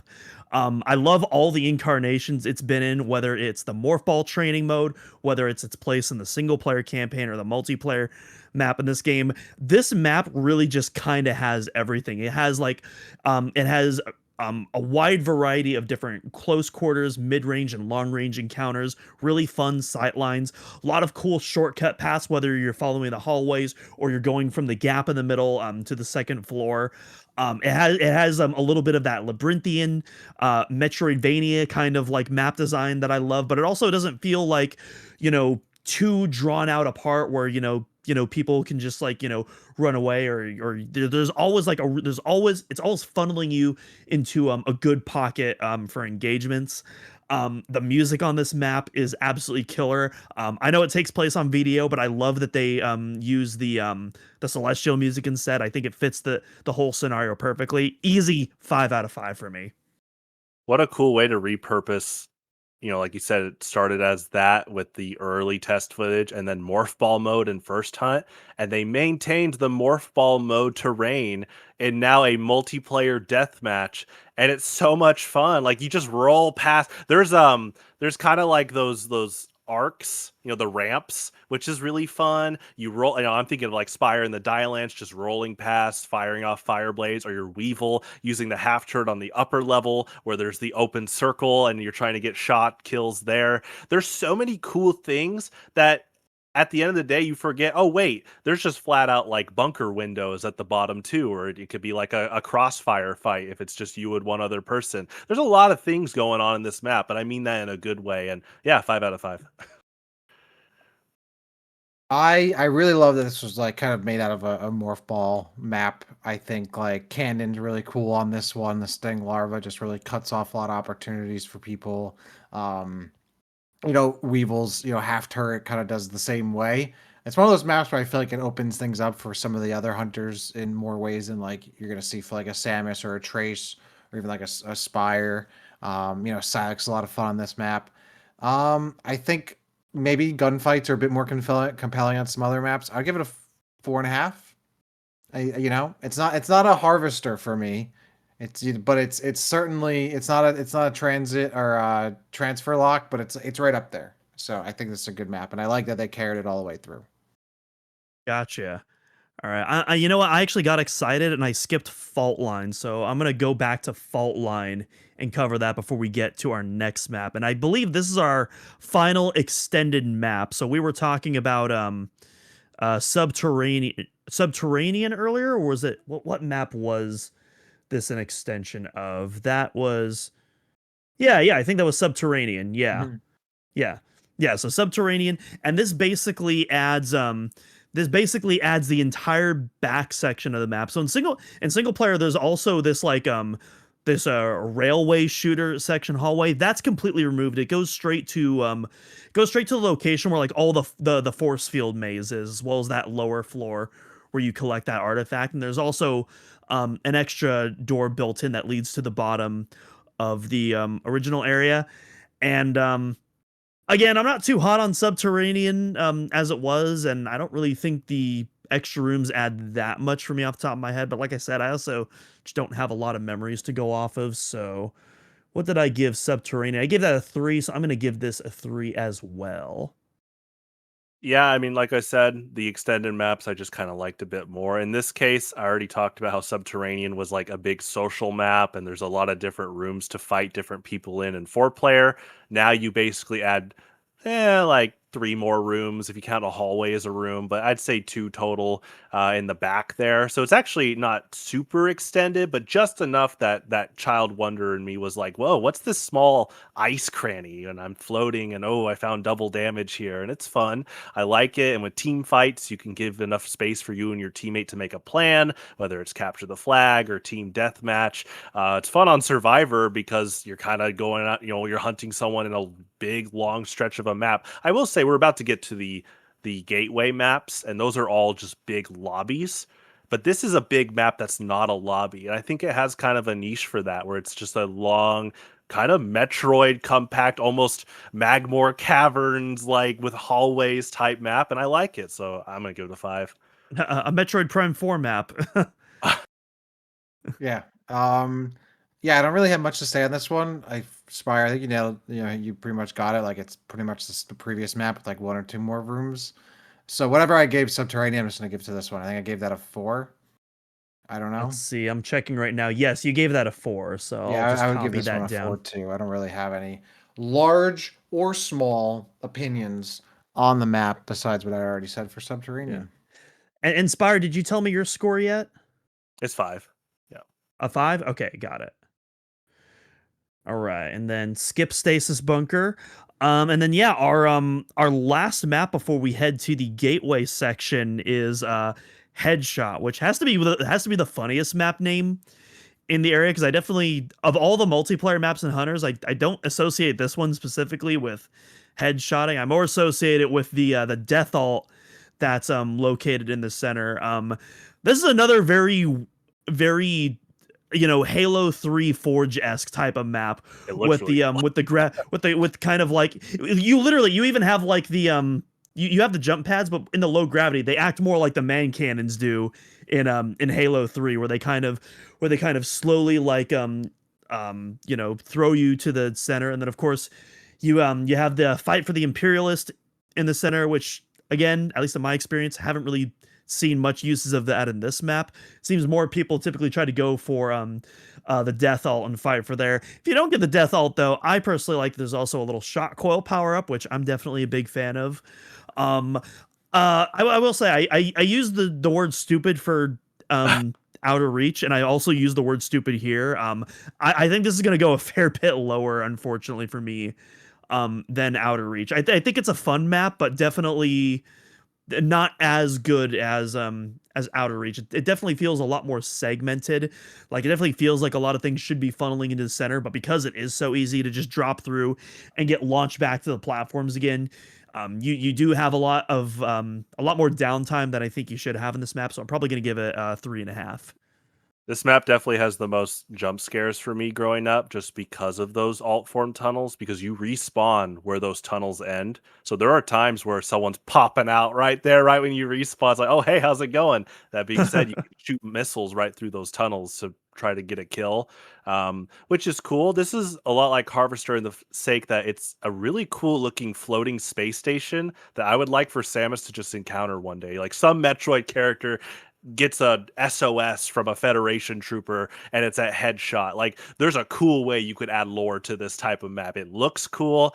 It has every affinity weapon, which I always just like. I just like it when all 6 of those like rainbow colors are in the same map. It looks cool just to think about like, oh, that's there, that's there. Obviously, it doesn't undermine a map if it doesn't have all 6, but it's cool when they're able to do that. I like the low gravity. This is the poster map for how when people say, did you know Silex can fly? You know, this is where Silex tends to fly a lot outside. To answer your They question, fly now? yeah. Oh gosh. To answer your question, Doominal Crossing Imperialist is pretty good if someone just takes an open jump outside because they don't have a lot of movement like speed. But I think every weapon kind of shines well. I will say this though. Again, revival group, we don't use power ups really as a gentleman's agreement. If you want to use the whole map here, you almost have to use the death ult if you want the lower floor. Someone's got to grab it. Like you would have to do a really tight jump down, squeeze by to not touch it. And then if you do touch it and you're in an agreement, it's like, hey, we're going to have to wait this out. So I have to do subtract some points there. I don't mind the death ult, but I understand that like you can't play the full map if you want to play without it. And there's obviously a lot of different things going on, which is fine. That I think that death alt spot, unfortunately for now, like for players right now that want to improve and not use power ups, this is like basically the only map where you almost have to use the power up if you want to go down there. So Right. Yeah, I love the aesthetics of the map, and again, I love the jump pad usage, but I don't like the way that it's funneled. I think that's what kind of drops the score, especially for me. Yeah, pretty much agree. It really just kind of funnels you to get the death ult. I feel like it's kind of like a weaker like weapons complex, like outer reach. Like, um, it's. I love the aesthetics of it, and I think it's very funny that like a Nintendo multiplayer game has a map called Headshot, which I just don't think would ever happen in this day and Yeah, age. it Right? would They're not happen today. too Absolutely too not. too family friendly. They would call it something lame like flare pool or ice belt or something. oh my So gosh, I whoa. I would say like Ow. I don't know. I would say I'd give this like a like a 2. Yeah, not one of A my favorite 2. maps, which is a shame because I think it could be a really good map, but not a favorite of mine. Mhm. Yeah, this is like my early Halo 3 Forge maps, not like my sophisticated ones later on. Most definitely. Spire, what was your score? I don't think you gave that Four, to me, or I could just be 4.5. dumb. No, you're A all right. 4.5, you said? Yeah, 4.5. 4.5, okay. All right, and we're making our way to the gateway maps, and we're actually about to approach the hour 50 mark, so I'm gonna try to speed things up a little 5 left. from this point on. So we'll try to keep our stuff to like a minute if we can each. We're starting off with Celestial Gateway. This is another very vertical intensive map, and very interesting again because the single player has an elevator that leads up to that second story. Absolutely nothing you can do there on single player, but I digress. That's irrelevant here. But yeah, you kind of have 3 levels. You have your main floor, you have your second level, and then you have your basement level, that you can go to as well. Pretty solid map. Definitely not my favorite of the gateways. I'm gonna give it a 4. It is interesting that the top level doesn't have any power-ups in single player, but they altered the windows that you can't jump on them in single player, but in multiplayer you can. It's just interesting. That tells me that they did put some care into not just porting it over. They did some adjustments, which is cool. There's the teleporter at the bottom that goes to the top. I like all the lobby maps. I think it's a fun poster type format for Metroid Prime Hunters, whether it's Deathmatch or King of the Hill. I'm gonna give it a 5. Right. Yeah, I also love this map. I think maybe I don't love it as much as the other gateway maps. But I mean there's really nothing about it I kind of like dislike. I think maybe in times it's a little too plain compared to other maps. Hmm. Yeah. There's nothing. I think it's probably just it doesn't stand out to me against the other gateway maps. I'm gonna give it a 4.5. Okay. Now this 4.5. next one, Alinos easy, Gateway. easy this 5. I this think map rocks. I love this map. Pun not intended. I think like it has it all. I love the open space. I love like the lava. You got to do a little platforming that's not unfair or dumb. You have some sniping you can do. There's a little like, area towards that like far part where you can like fight amongst like the wreckage and like debris. You have like the platform up the stairs in the middle. You have like the wall kind of tunnels and whatnot on the left. Um Obviously, it's great for spy or climb on stuff. It's great for sniping. It's great for long range stuff.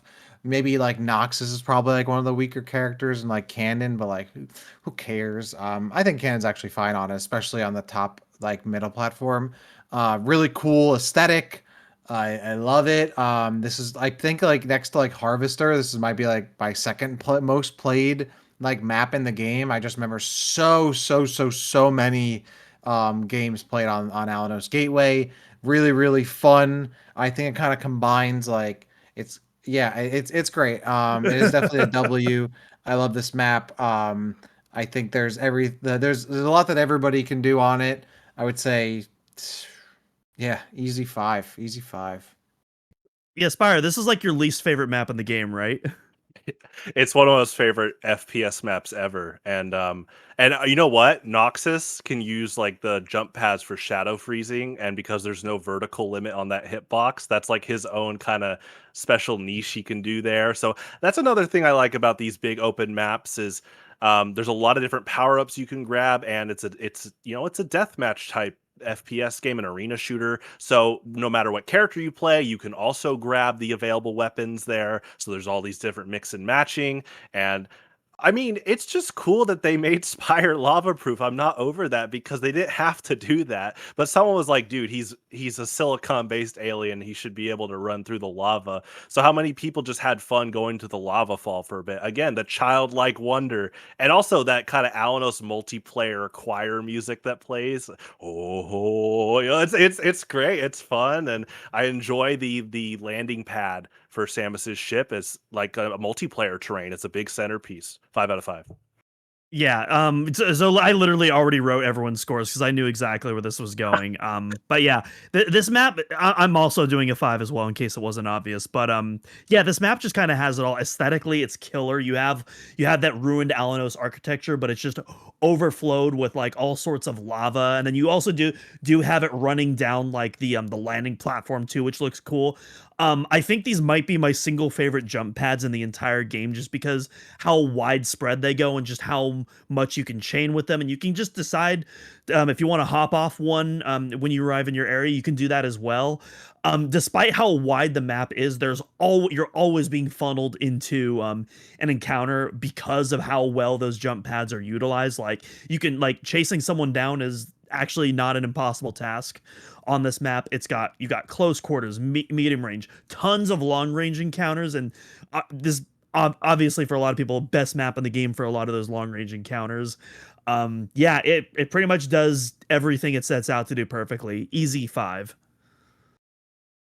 And next up we have VDO Gateway, Vesper Defense Outpost Gateway. Um, this one, I like this one. This probably might be my least favorite of the gateway maps for me personally. I will say I do And it's in the single player too. I do like how the entire lower level is like this kind of convex dome shaped with ice that'll make your play a little bit more slipperier. That's the word I was looking for. I don't know how much of like a gameplay shift it really makes, but I just like that it's there. Yeah, overall not a bad map, but again, not too much that stands out. I will say I also do like that like there's very little cover. You pretty much only have like those four kind of like support structures leading to the ceiling. But otherwise it's pretty open for the most part, no matter which level you're on. So I think that is definitely makes it stand out a bit more. But this is another one I'd probably give a 4. The ice bowl in the center actually has it's a one of the perfect ways to demonstrate the physics of alt forms, and it's like the way when an alt form dips gravity wise, it can like accelerate based on how it like falls. So a few years ago I did this footage of okay, real quick, when characters go into their alt form, their hurt box literally changes into that. And so Candon, he does like a sideways parkour flip going into the sting larva. So because he flips in the air, if you land right on the like ramp going into the ice bowl, he just flings across. And I like that. I like that a lot. It's cool. Obviously, there's the jokes of playing Beyblade in the center with not multiple Noxus players. I like the gateway maps just because again, they're wide open, but there's obviously that risk reward of close up kills, long range snipes. There's all these different game modes. They're versatile, and it's cool that they're made out of the landing zones. To me, it's almost a trade off because it's almost like Headshot, where the death alt is in the center. This time it's double damage. So if you want to do the parkour trips at the bottom, you got to grab double damage. If you're playing non power up mode, you can avoid it a lot easier, but it's still there. But because of the physics of the ice bowl, it's like a trade off to me in terms of the average FPS experience someone could have there, and I'm gonna give it a 5. So I think I'm gonna lean more on the side of Doom. I don't really think it's a bad map. I like it. I don't know if I enjoy it as much as I wish there was a bit more going on with it. Kind of the same thing I feel like with Celestial Gateway. I give it a 4. Um, you know, I think it's a solid map. I wish it spoke to me a bit more. I don't really have a lot of memories on it, but it looks really cool, and I love like the sand texture at the bottom. Like very cool. Definitely a cool map, and I'll give it a 4. Hmm. And then our last of the gateway maps, but definitely not our last map that we'll be talking about. We have Arctera Gateway, and this one's really interesting again, just because of like it's so much verticality going on in this Mhm. map, and again, but it still has that openness that you get from the gateway maps. It's not like like it's hard to really call any section a floor except for the very top landing platform. There's like a bunch of like ramps and like side hallways kind of weaving all over the place, but it's hard to really you don't really count that as a floor just because there's so much open space in the middle. You have the bottom and then you have the top and then just a lot of platforming that you can do in between, which I think is really neat. I'm gonna give this a 4.5. I like that point you made because in a lot of resource based FPS games like this, people like to find spots to stay nested, right? Get resources, find foot traffic, and then get kills. And in this case, you can't really nest yourself. And if you nest yourself at the top, well, you can't even see a lot of the bottom. And that's where people naturally will drop with gravity. Also, there's a yellow health orb at the bottom. That's big, like that little alt form cranny. That, by the way, is still in single player, but now there's a pipe in it. But for multiplayer, they removed the pipe, put a yellow health orb there. So if you want to go to the bottom, get some health, use the jump pads, you can. There's the risk of using the jump pads because you can get shot at while you travel up. There's the side hallways, which are cool. Pretty nice vertically designed gateway map. I'm gonna give it a 5. So I'm gonna also give it a 5, and the reason I have a slightly biased thing. I agree with everything y'all said. I love the verticality. This was also a map that and we talked about this a little bit on the Lost episode of the last week's show, which was one of the things I love about Metroid Prime Hunters is that's when I really started to get into like more online like Nintendo communities, like back when, Mario Kart DS and my Animal Crossing, Wild World and Tony Hawk and all those games like were coming out with like the first steps for Nintendo to come into, the online ecosystem, and then Hunters followed. And I remember I played this game on like game battles as well as Mario Kart DS, and I played a lot of this game with people that I, met and talked with on the Insider forums way back in the day, and eventually these smaller forums, like I think one was like Triforce Legion, another one was like QFF Quest for Freedom, like these small like offshoot forums of like little groups you kind of form on the Insider forums. And I remember, the old DS had the microphone right in the middle, and we'd be like on this map jumping around, like just kind of messing around, talking through the mic like for like hours, like things about our group, and like catching up with each other and having a good time. And um so I have nostalgic bias for this map because that's where we would do, like, I remember having a ton of just like cool, like there was this, it was our like Discord voice channel, essentially, like our Discord voice chat, right? Like to jump on like this map and like just kind of jump around the platforms and mess around. And that's why I kind of personally miss, just to go on a slightly longer tangent, having some kind of multiplayer in Metroid, because I do miss that like feeling of being able to group up and have a little bit of a community with like-minded Metroid fans, and like enjoy it, like a cool game experience in the world that I love, which is the universe of Metroid. So that's why I clamored for more multiplayer. And I know some people could take it or leave it. Some people are very against it and don't want multiplayer in Metroid, and that's fine. For me, I grew up with that. I love 2D Metroid. I love 3D Metroid. I love single player Metroid. I love pinball Metroid. I love multiplayer Metroid. All those aspects are the reasons why I love Metroid in totality. And so I miss that aspect of it. And I miss having like those kind of fun moments growing up. And obviously, I'm sure it's different. I was growing up, I was a kid, I was a teenager. Everything back then was awesome at times, right? Especially with games. And now maybe it's not as big of a deal because I've grown up and I have Discord and I have other games, blah, blah, blah. But man, I do miss it. And when I look back at this game and I think about, those times back with people I'd met on Insider. So I don't know, Asian Man, Big Bad Boo. I know Ridley Prime's out there. I can't even name some of the other people that I probably actually directly played Metroid Prime Hunters with, which I don't think I played Hunters with those names I just mentioned, but other ones. Hanging out on the Insider forums, hanging out on maps like Metroid Prime Hunters brings back a lot of fond memories. So all that to say, we talked a lot more in detail on this kind of stuff on that lost episode, so I don't want to go too crazy on it. But when I think of this map, I see this map, I think of those really good times. So for that reason, I'm gonna give it a 5. Mario I think shouldn't be that's in a absolutely go-kart. fair. I, Huh? I oh that the whole like Metroid shouldn't be this. I always think about like, oh, Mario shouldn't be in a go-kart. Mario shouldn't be in these sports games. I want my Mario game. It's like, hey, if it's a good game, it's got Mario in it. Sounds good to me. To be fair, I also think that's a little bit different, but I get what you're saying. But I also agree. Like I love all aspects of it. Obviously, the single player aspect of Metroid, that's the main course that I come from. But I always I enjoy these deviations as well. And I think I do wish that we were in a world where Metroid could also be these things as well. Absolutely. I mean, I also play Super Smash Brothers for Metroid too. So Oh, okay. Yeah, well, I definitely I've had newer fans from TF2 and other FPS games watch me play Prime Hunters, and they go, "Whoa, this is incredible! What is there going to be more?" Type of questions. I'm like, man, let's hold out soon, hopefully. And yeah. I mean, there was that what was it, the Next Level Games project that was canceled, that would seem like pretty much the successor to Hunters, that we instead we got Federation Force for. That was a terrific decision there. I don't mind um Federation Force, but I think it came out at a not so good time overall. yeah. But anyways, yeah, this is a Hunters podcast, not episode, not a Federation Force episode. That I mean, well, that's another anniversary that we'll be talking about later in the year. But yeah, we have one final map to talk about in our ranking before we head out.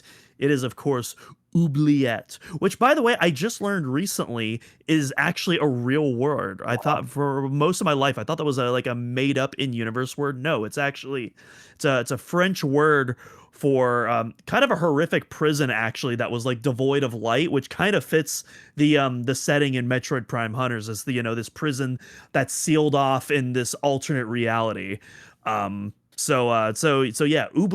Oubliette. You get the secret ending. You fight Goria 2, and you unlock this map. And of course, it's the only map in the game that features the Omega Cannon. This is another kind of like Halo 3 Forge style map.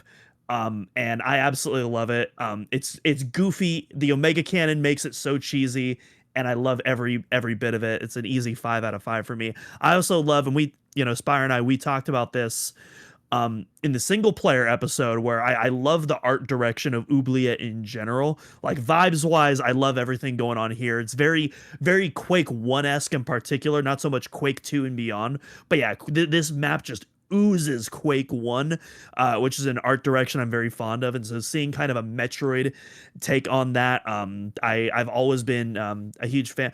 Even then, I played this before I played Quake. So if anything, this was what got me in to that kind of art style before I played Quake. But either way, I'm a big fan of it, where you have like this kind of green shielding and all sorts of like weird energies happening throughout the shielding. But then you also have like this kind of like messed up, almost corrupted like tree root that's like coming out of the ground with all the platforms, and that's kind of your main structure where you're fighting on. Like we talked about with Arcterra, you also have a ton of verticality going on, but again, it's in a much different context because of that Omega Cannon chaos, where sometimes you're trying to fight, sometimes you're trying to head for cover, and it's always there's always this power imbalance that's happening. So yeah, very very goofy map, but I love it. I'm giving it a 5. I'm glad you brought up the Quake 1 influence because I was doing a Zelda Ocarina of Time Majora's Mask co-op randomizer the other day with my friend Euron, and he's a big Quake fan, and he further elaborated. Obviously Quake made a big influence on so many of these FPS games, and I loved hearing about the Lovecraftian horror influence, and it's cool that Metroid has that thanks to Prime Hunters. Obviously Phazon is kind of similar to Lovecraftian type stuff too. And you said cheesy. As a competitor, I don't even like use that word. Like, to me, it's like, hey, you're playing within the rules of the game. You either win or you lose. And so it's like, hey, it's a race to the Omega Cannon in a lot of cases. I like the green glass on the side that bounces power beam shots and missiles. Like, it's really hard to land a trick shot that way, but you can do it. I will say this. This is kind of seen as the final destination of Metroid Prime Hunters, but in an ironic way, to where it's not final destination as in there's no mechanics here. There's a lot of mechanics here that are a lot different from other maps. So for a fun party, hey, let's go to Oubliette. I will say this is the one map I want to change one thing. Like, you can leave the rest of the game as it is. I wish there was like an affinity weapon orb somewhere, because there's not. Samus has a natural, I have my weapon, you guys don't type advantage. And you can play whoever you want, it's fine. To me as a game designer, I'm like, ooh, I wish there was some orb, because Samus will get her missiles regardless, but all the other guys, it's power beam, missiles, and Omega Cannon, that's it. And Samus has that advantage. So to me, tons of fun. I'm going to give it a 3. This is probably going to go against everything I've said about other maps and criteria for numbers and points, but there's just something about Oubliette is that it's so ridiculous, and I love that it's like that fight to the top, and you're jumping across branches, and you're seeing fights happen through them, and then I think there's really nothing else like someone getting, that final what is the weapon called on it? The Omega Omega The Mega Cannon. Cannon. Wow, I can't believe I blanked on that. Dread. It's because I got confused with the other Mega Cannon in Dread. There's just something about hearing and seeing the Omega Cannon go off, and just like a blinding light coming at you. Like, there's just nothing else like it in the game, and I just love that. I think it's silly. I think it's crazy. That's the one kind of like one hit kill that I think I'm okay with. I think it's obviously it's not like a super competitive map, but it is the final destination in terms of like not actual platform. Like, this is where it all amounts to. Like, this is the actual real fight, because I don't know, it kind of is. I mean, it is like the final boss area, and it's fun that they recreated that in a multiplayer map. I don't think you really see that like in FPS games, It have really. yeah, and it's cool. Yeah. Yeah, it's cool. I mean, it's probably, I think, the coolest looking map in the game, just easily. Like, I don't think there's another map that stacks up to it. I love the big hand, the tree, like just the big spiral at the top, the flash from the Omega Cannon. I think it's like quintessential Hunters, where like ultimately it's still supposed to be like a fun game. It's kind of like a party game in some aspects. It has some silliness to it, but it still has that like cool, creepy sci-fi look in it, and it stands out from all the other palettes of types of maps in the game. It's not, Arcterra, it's not VDO, it's none of that kind of stuff. It's its own thing. Um, and it's a cool end cap, and it's yeah. I easy 5. I love this map. I think it's a lot of fun. I think it's like quintessential Metroid Prime Hunters. You can't beat it. And I always, again, it's not a map where you're gonna like have a really serious fight on, but like when we were playing it in the marathon, like just like free for alling on it, like this is what I love about Hunters. Like this is a really fun map, really Yeah. fun game. And someone finally gets the win button, and you just see this flash coming. You're just scrambling not to get hit. Well, Like, oh my god, style. please. Yeah, you're just like, please don't hit me. And then other Yeah, times you shoot it right at someone and it doesn't kill them. Like, oh my god! And that's like kind of like a frustrating thing. That's fun because it's, again, you kind of go into a different expectations compared and to other and maps. So sometimes you can mess up and kill yourself because the yeah, hitbox is like it's it's a crazy. wild hitbox. Yeah. No, I love this map. I'll easily give it a 5 any day. Yeah, this is easily like my most played Hunters map, like by far. I this would always be like my default choice when I was a young kid. Maybe if I played it today, I'd probably lean to some of the more fair and evenly less goofy map. But I don't know. I when done right, I really like the goofy maps, and I feel like this is like peak like Hunters goofiness to a T. All right. I agree. So, gentlemen, before we head out, we have 4 maps here that we all rated a perfect 5 out of 5. And I want to pick one definitive winner before we sign off today. So we have Transfer Lock, we have Harvester, Council Chamber, and Alinos Gateway. Now, Dak, you already mentioned Harvester. That's your favorite map in the game. Spire, I know Alinos Gateway is your favorite. I think for me, Transfer Lock is my favorite of these, but obviously Well, I love all of Deadlock. these maps. Obviously, we gave these all 5.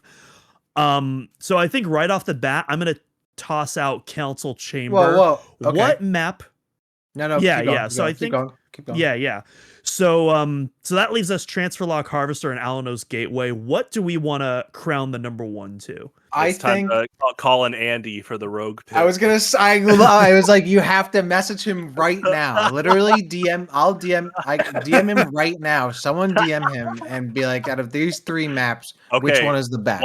While you do that, I'm so glad while we reviewed this, you guys mentioned aesthetics because you were talking about how much you love Oubliette. I just love how much effort was put into all these maps, like aesthetically. Again, it goes back to what you said about I like playing a Metroid FPS because I feel like I'm in the world of Metroid. That alone is really cool. So, I'm so glad you guys rated based off aesthetics too, because it looks cool. Again, Arcterra's broken bridges and rocks. I think that leaves an impact for a lot of people. This is kind of also a shout out to some game designers that'd be like, just copy and paste hard metal over this over and over from X game again. And it's like sometimes that works, but when you actually have a hired artist to put detail into maps like that, I think it makes a big difference. And like you guys were mentioning, you said goofiness for Metroid maps. I think it's cool to have gameplay quirks, like the jump pads. Like isn't this the first Metroid game with jump pads, very Quake like? And I think that's cool. It's fun. It adds to that kind of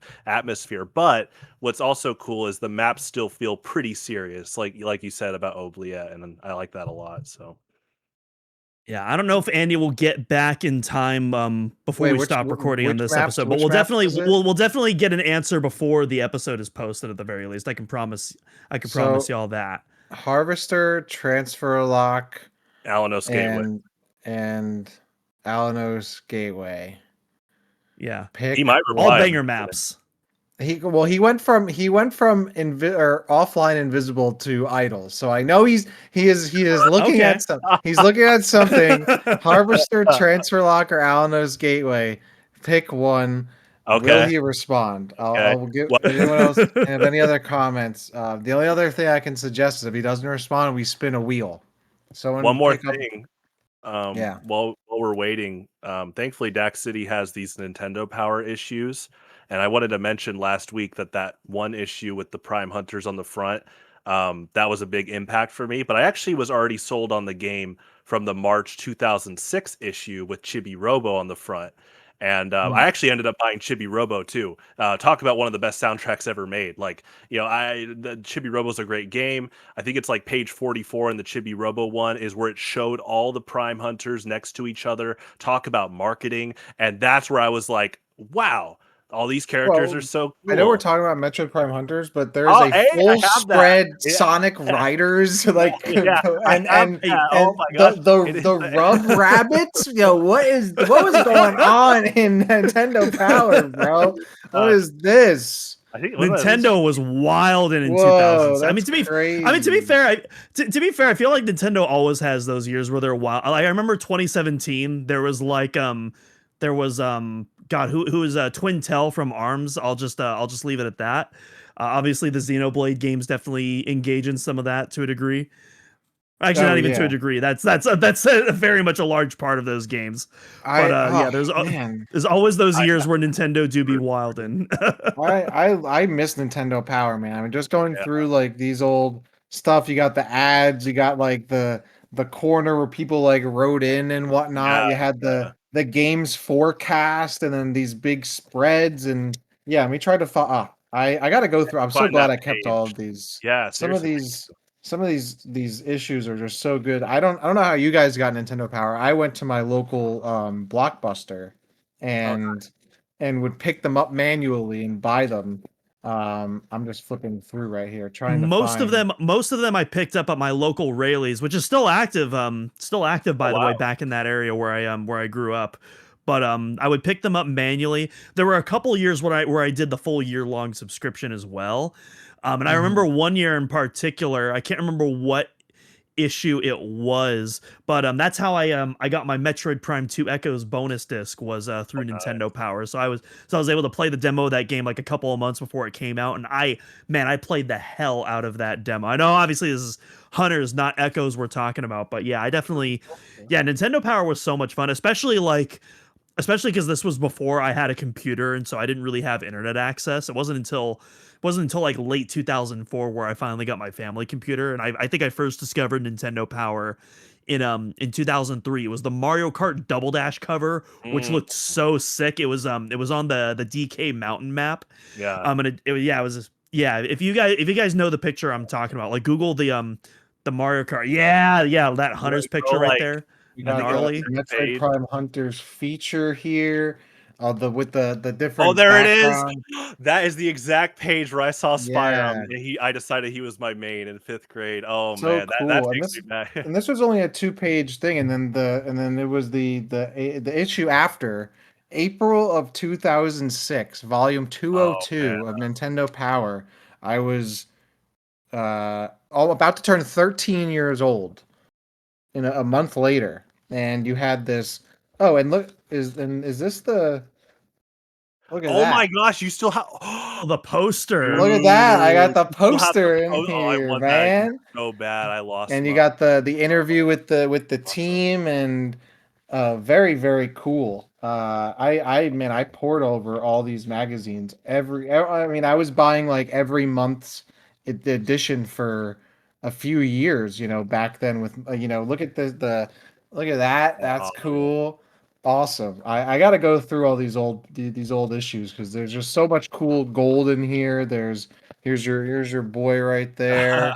So awesome. Just very awesome. For people that are listening at home, you're like, what are they doing? But that's we gotta check it out on YouTube because You got to tune into the YouTube episode. That's Oh, why. yeah, you got little some really awesome stuff. Yeah, well, Nintendo Power. I loved hearing how you guys found Nintendo Power because it's I thought about today how much game magazines were so big in the Catcher's 2000s. DS. And Oh, I got mine because my school offered it, as one of the reading materials, and then I ended up subscribing first with the Pokemon Emerald issue. So, folks, by the way, we do have an answer from Andy on the best Metroid Prime Hunters map. I asked Oh, him let's go. Harvester, Transfer Lock, and Alinos Gateway, and the definitive best map in Metroid Prime Hunters, according to Omega Metroid, is Harvester. Everybody, Harvester. You know, Harvester! that's a great Congratulations. pick. That's a great pick for the number one. I agree. Uh, That's what I would do. hmm yeah, unfortunately, I don't have the Hunters issue with me anymore, but I do have the sealed copy of the Metroid Yo, Prime 3 nice. issue Ooh, I wonder still if I in the have that. wrapping. What year is that? I'm gonna look. So this was 2007. I can't remember. Let's see. What's the date on this one right here? Do you guys remember when they did guidebooks? I got the mystery Yeah, dungeon one on I me. still have my a bunch of my players' guides. I mean, I have. Yeah, This is since we're talking about it right here, folks. heck yeah. Hold on, let me pull some out for you. Yeah, I can't find the date on here. I'd have to look that up online. But I know this was yeah, I know. So it says breaking details from E3 2007. So I'm guessing this was somewhere in Nice. like June or July. So That I've would got make sense to my me. official guides from Nintendo Power for Metroid Prime 2, Ooh, Metroid Zero Mission, but to wow. me, the real treasure was the Metroid Prime Metroid Fusion Prima official strategy guide 2 in Whoa. 1 right here. I didn't know they made that. I've probably went through this and read through this. I can't even. Oh my god! And look what I did. Young Dak did in here. I had a checkbox and was drawing on it and checking off what I was getting in Nice. the game and just drawing all over this bad boy. Oh, I was going for 100% over here. I was getting all of this stuff Nice. and Oh my just god. I marking this up with marker. Yeah. Since this turned into a show and tell session, this is actually a Wow, fairly wow, wow. recent addition to my collection here. My friend in Monterey was at a game shop and he found a sealed Wow. Metroid Prime Trilogy collector's edition guidebook still in the shrink wrap for like $70. So I paid him and then I ended up when I visited him during my vacation, I grabbed it from him. So yeah, fairly recent addition to Huh. the collection. Man, nice trip down memory lane. I Uh, agree. It's fun overall. Just great times. I might have, I don't know. Some of these go out of order eventually. Let me see if I have. I'm still not over that he has that Metroid Prime Hunters poster. That's so awesome. It's like in such good quality. I Yeah, mean, I have the opened one back at my mom's house in a drawer Okay. probably somewhere, but it's definitely not in good quality anymore. Absolutely not. Don't worry. I'm keeping an eye out on that GameStop standee, the Prime Hunters one you want. I'm gonna try to see if I can find it one day for you. It's probably going to be ludicrously expensive. I've seen some of the other standee prices and then they're like over $1,000. Wow. Oh wow. I will say, speaking of over $1,000 and also completely unrelated to the episode, but kind of back into our show and tell, um, I purchased the first four figures Metroid Prime 2 Echo's gunship for the okay. low price of $2,000. Oh wow. Which is it's usually a lot more. Or actually, no, it wasn't 2,000. It was like 1,800, I think, after tax. But which ludicrously expensive. Don't ever do that. But I'm insane. And I did that because it's usually a lot more expensive. And I just need the Prime One gunship, and I will have every single first four figures statue. So Are those that new? is currently, huh? Are those new? Are a lot of them new, or they have been around for a while? No. They would not be that cheap. No, brand new. You're looking at probably like $6,000 minimum before taxes and shipping Oh, you're. for a brand new Echo's gunship. I was gonna say, okay, Yeah, get that all. Wow, that's. I like that yeah. joke you made last week. I plan because I'm displaying those. I'm not leaving those in the packaging anyway, so I don't. As long as the LEDs are working and there's no like damage, I'm totally fine with the used version, I like that. especially for like those kind of prices. Sorry, I don't mean to interrupt you. I'm laughing at that joke you made last week about basically making like some demon contract to get the Candon and Trace figures. 'Cause that would have been cool, yeah. I mean, there's only one way to 100% it, you know? You got to do what you got to do. Oh man. But anyways, yeah, folks, we're about to hit 2.5 hours here, at least on our recording. It's probably a little bit shorter for you guys since we started after. But yeah, we had a fun little trip down memory lane, both ranking the multiplayer maps and doing a little bit of an impromptu show and tell there at the ending. So we're gonna head out. We're gonna sign out. But before we do, folks, you gotta give the video a like, or you gotta leave the podcast a like, whatever you're on, man. What are you doing with your life? What's wrong with you? Leave that like, subscribe to our channel, and if you're on YouTube, hit that bell notification so that you get a notification every single Wednesday or Thursday if Doominal messes up when our episodes drop. And then you can follow all of us at Doominal Cross, at DaxCity _ and at Spire _ fan on all of our social media platforms, and of course at Omega Metroid on Blue Sky. And speaking of Omega Metroid, hey, if if you want to see more Omega Metroid content besides our podcast, gotta visit OmegaMetroid.com, your #1 stop for all news, little Metroid musing articles, walkthroughs, including, as I've been plugging a lot recently, our brand new Metroid Prime Hunters single player walkthrough, fresh out of the oven.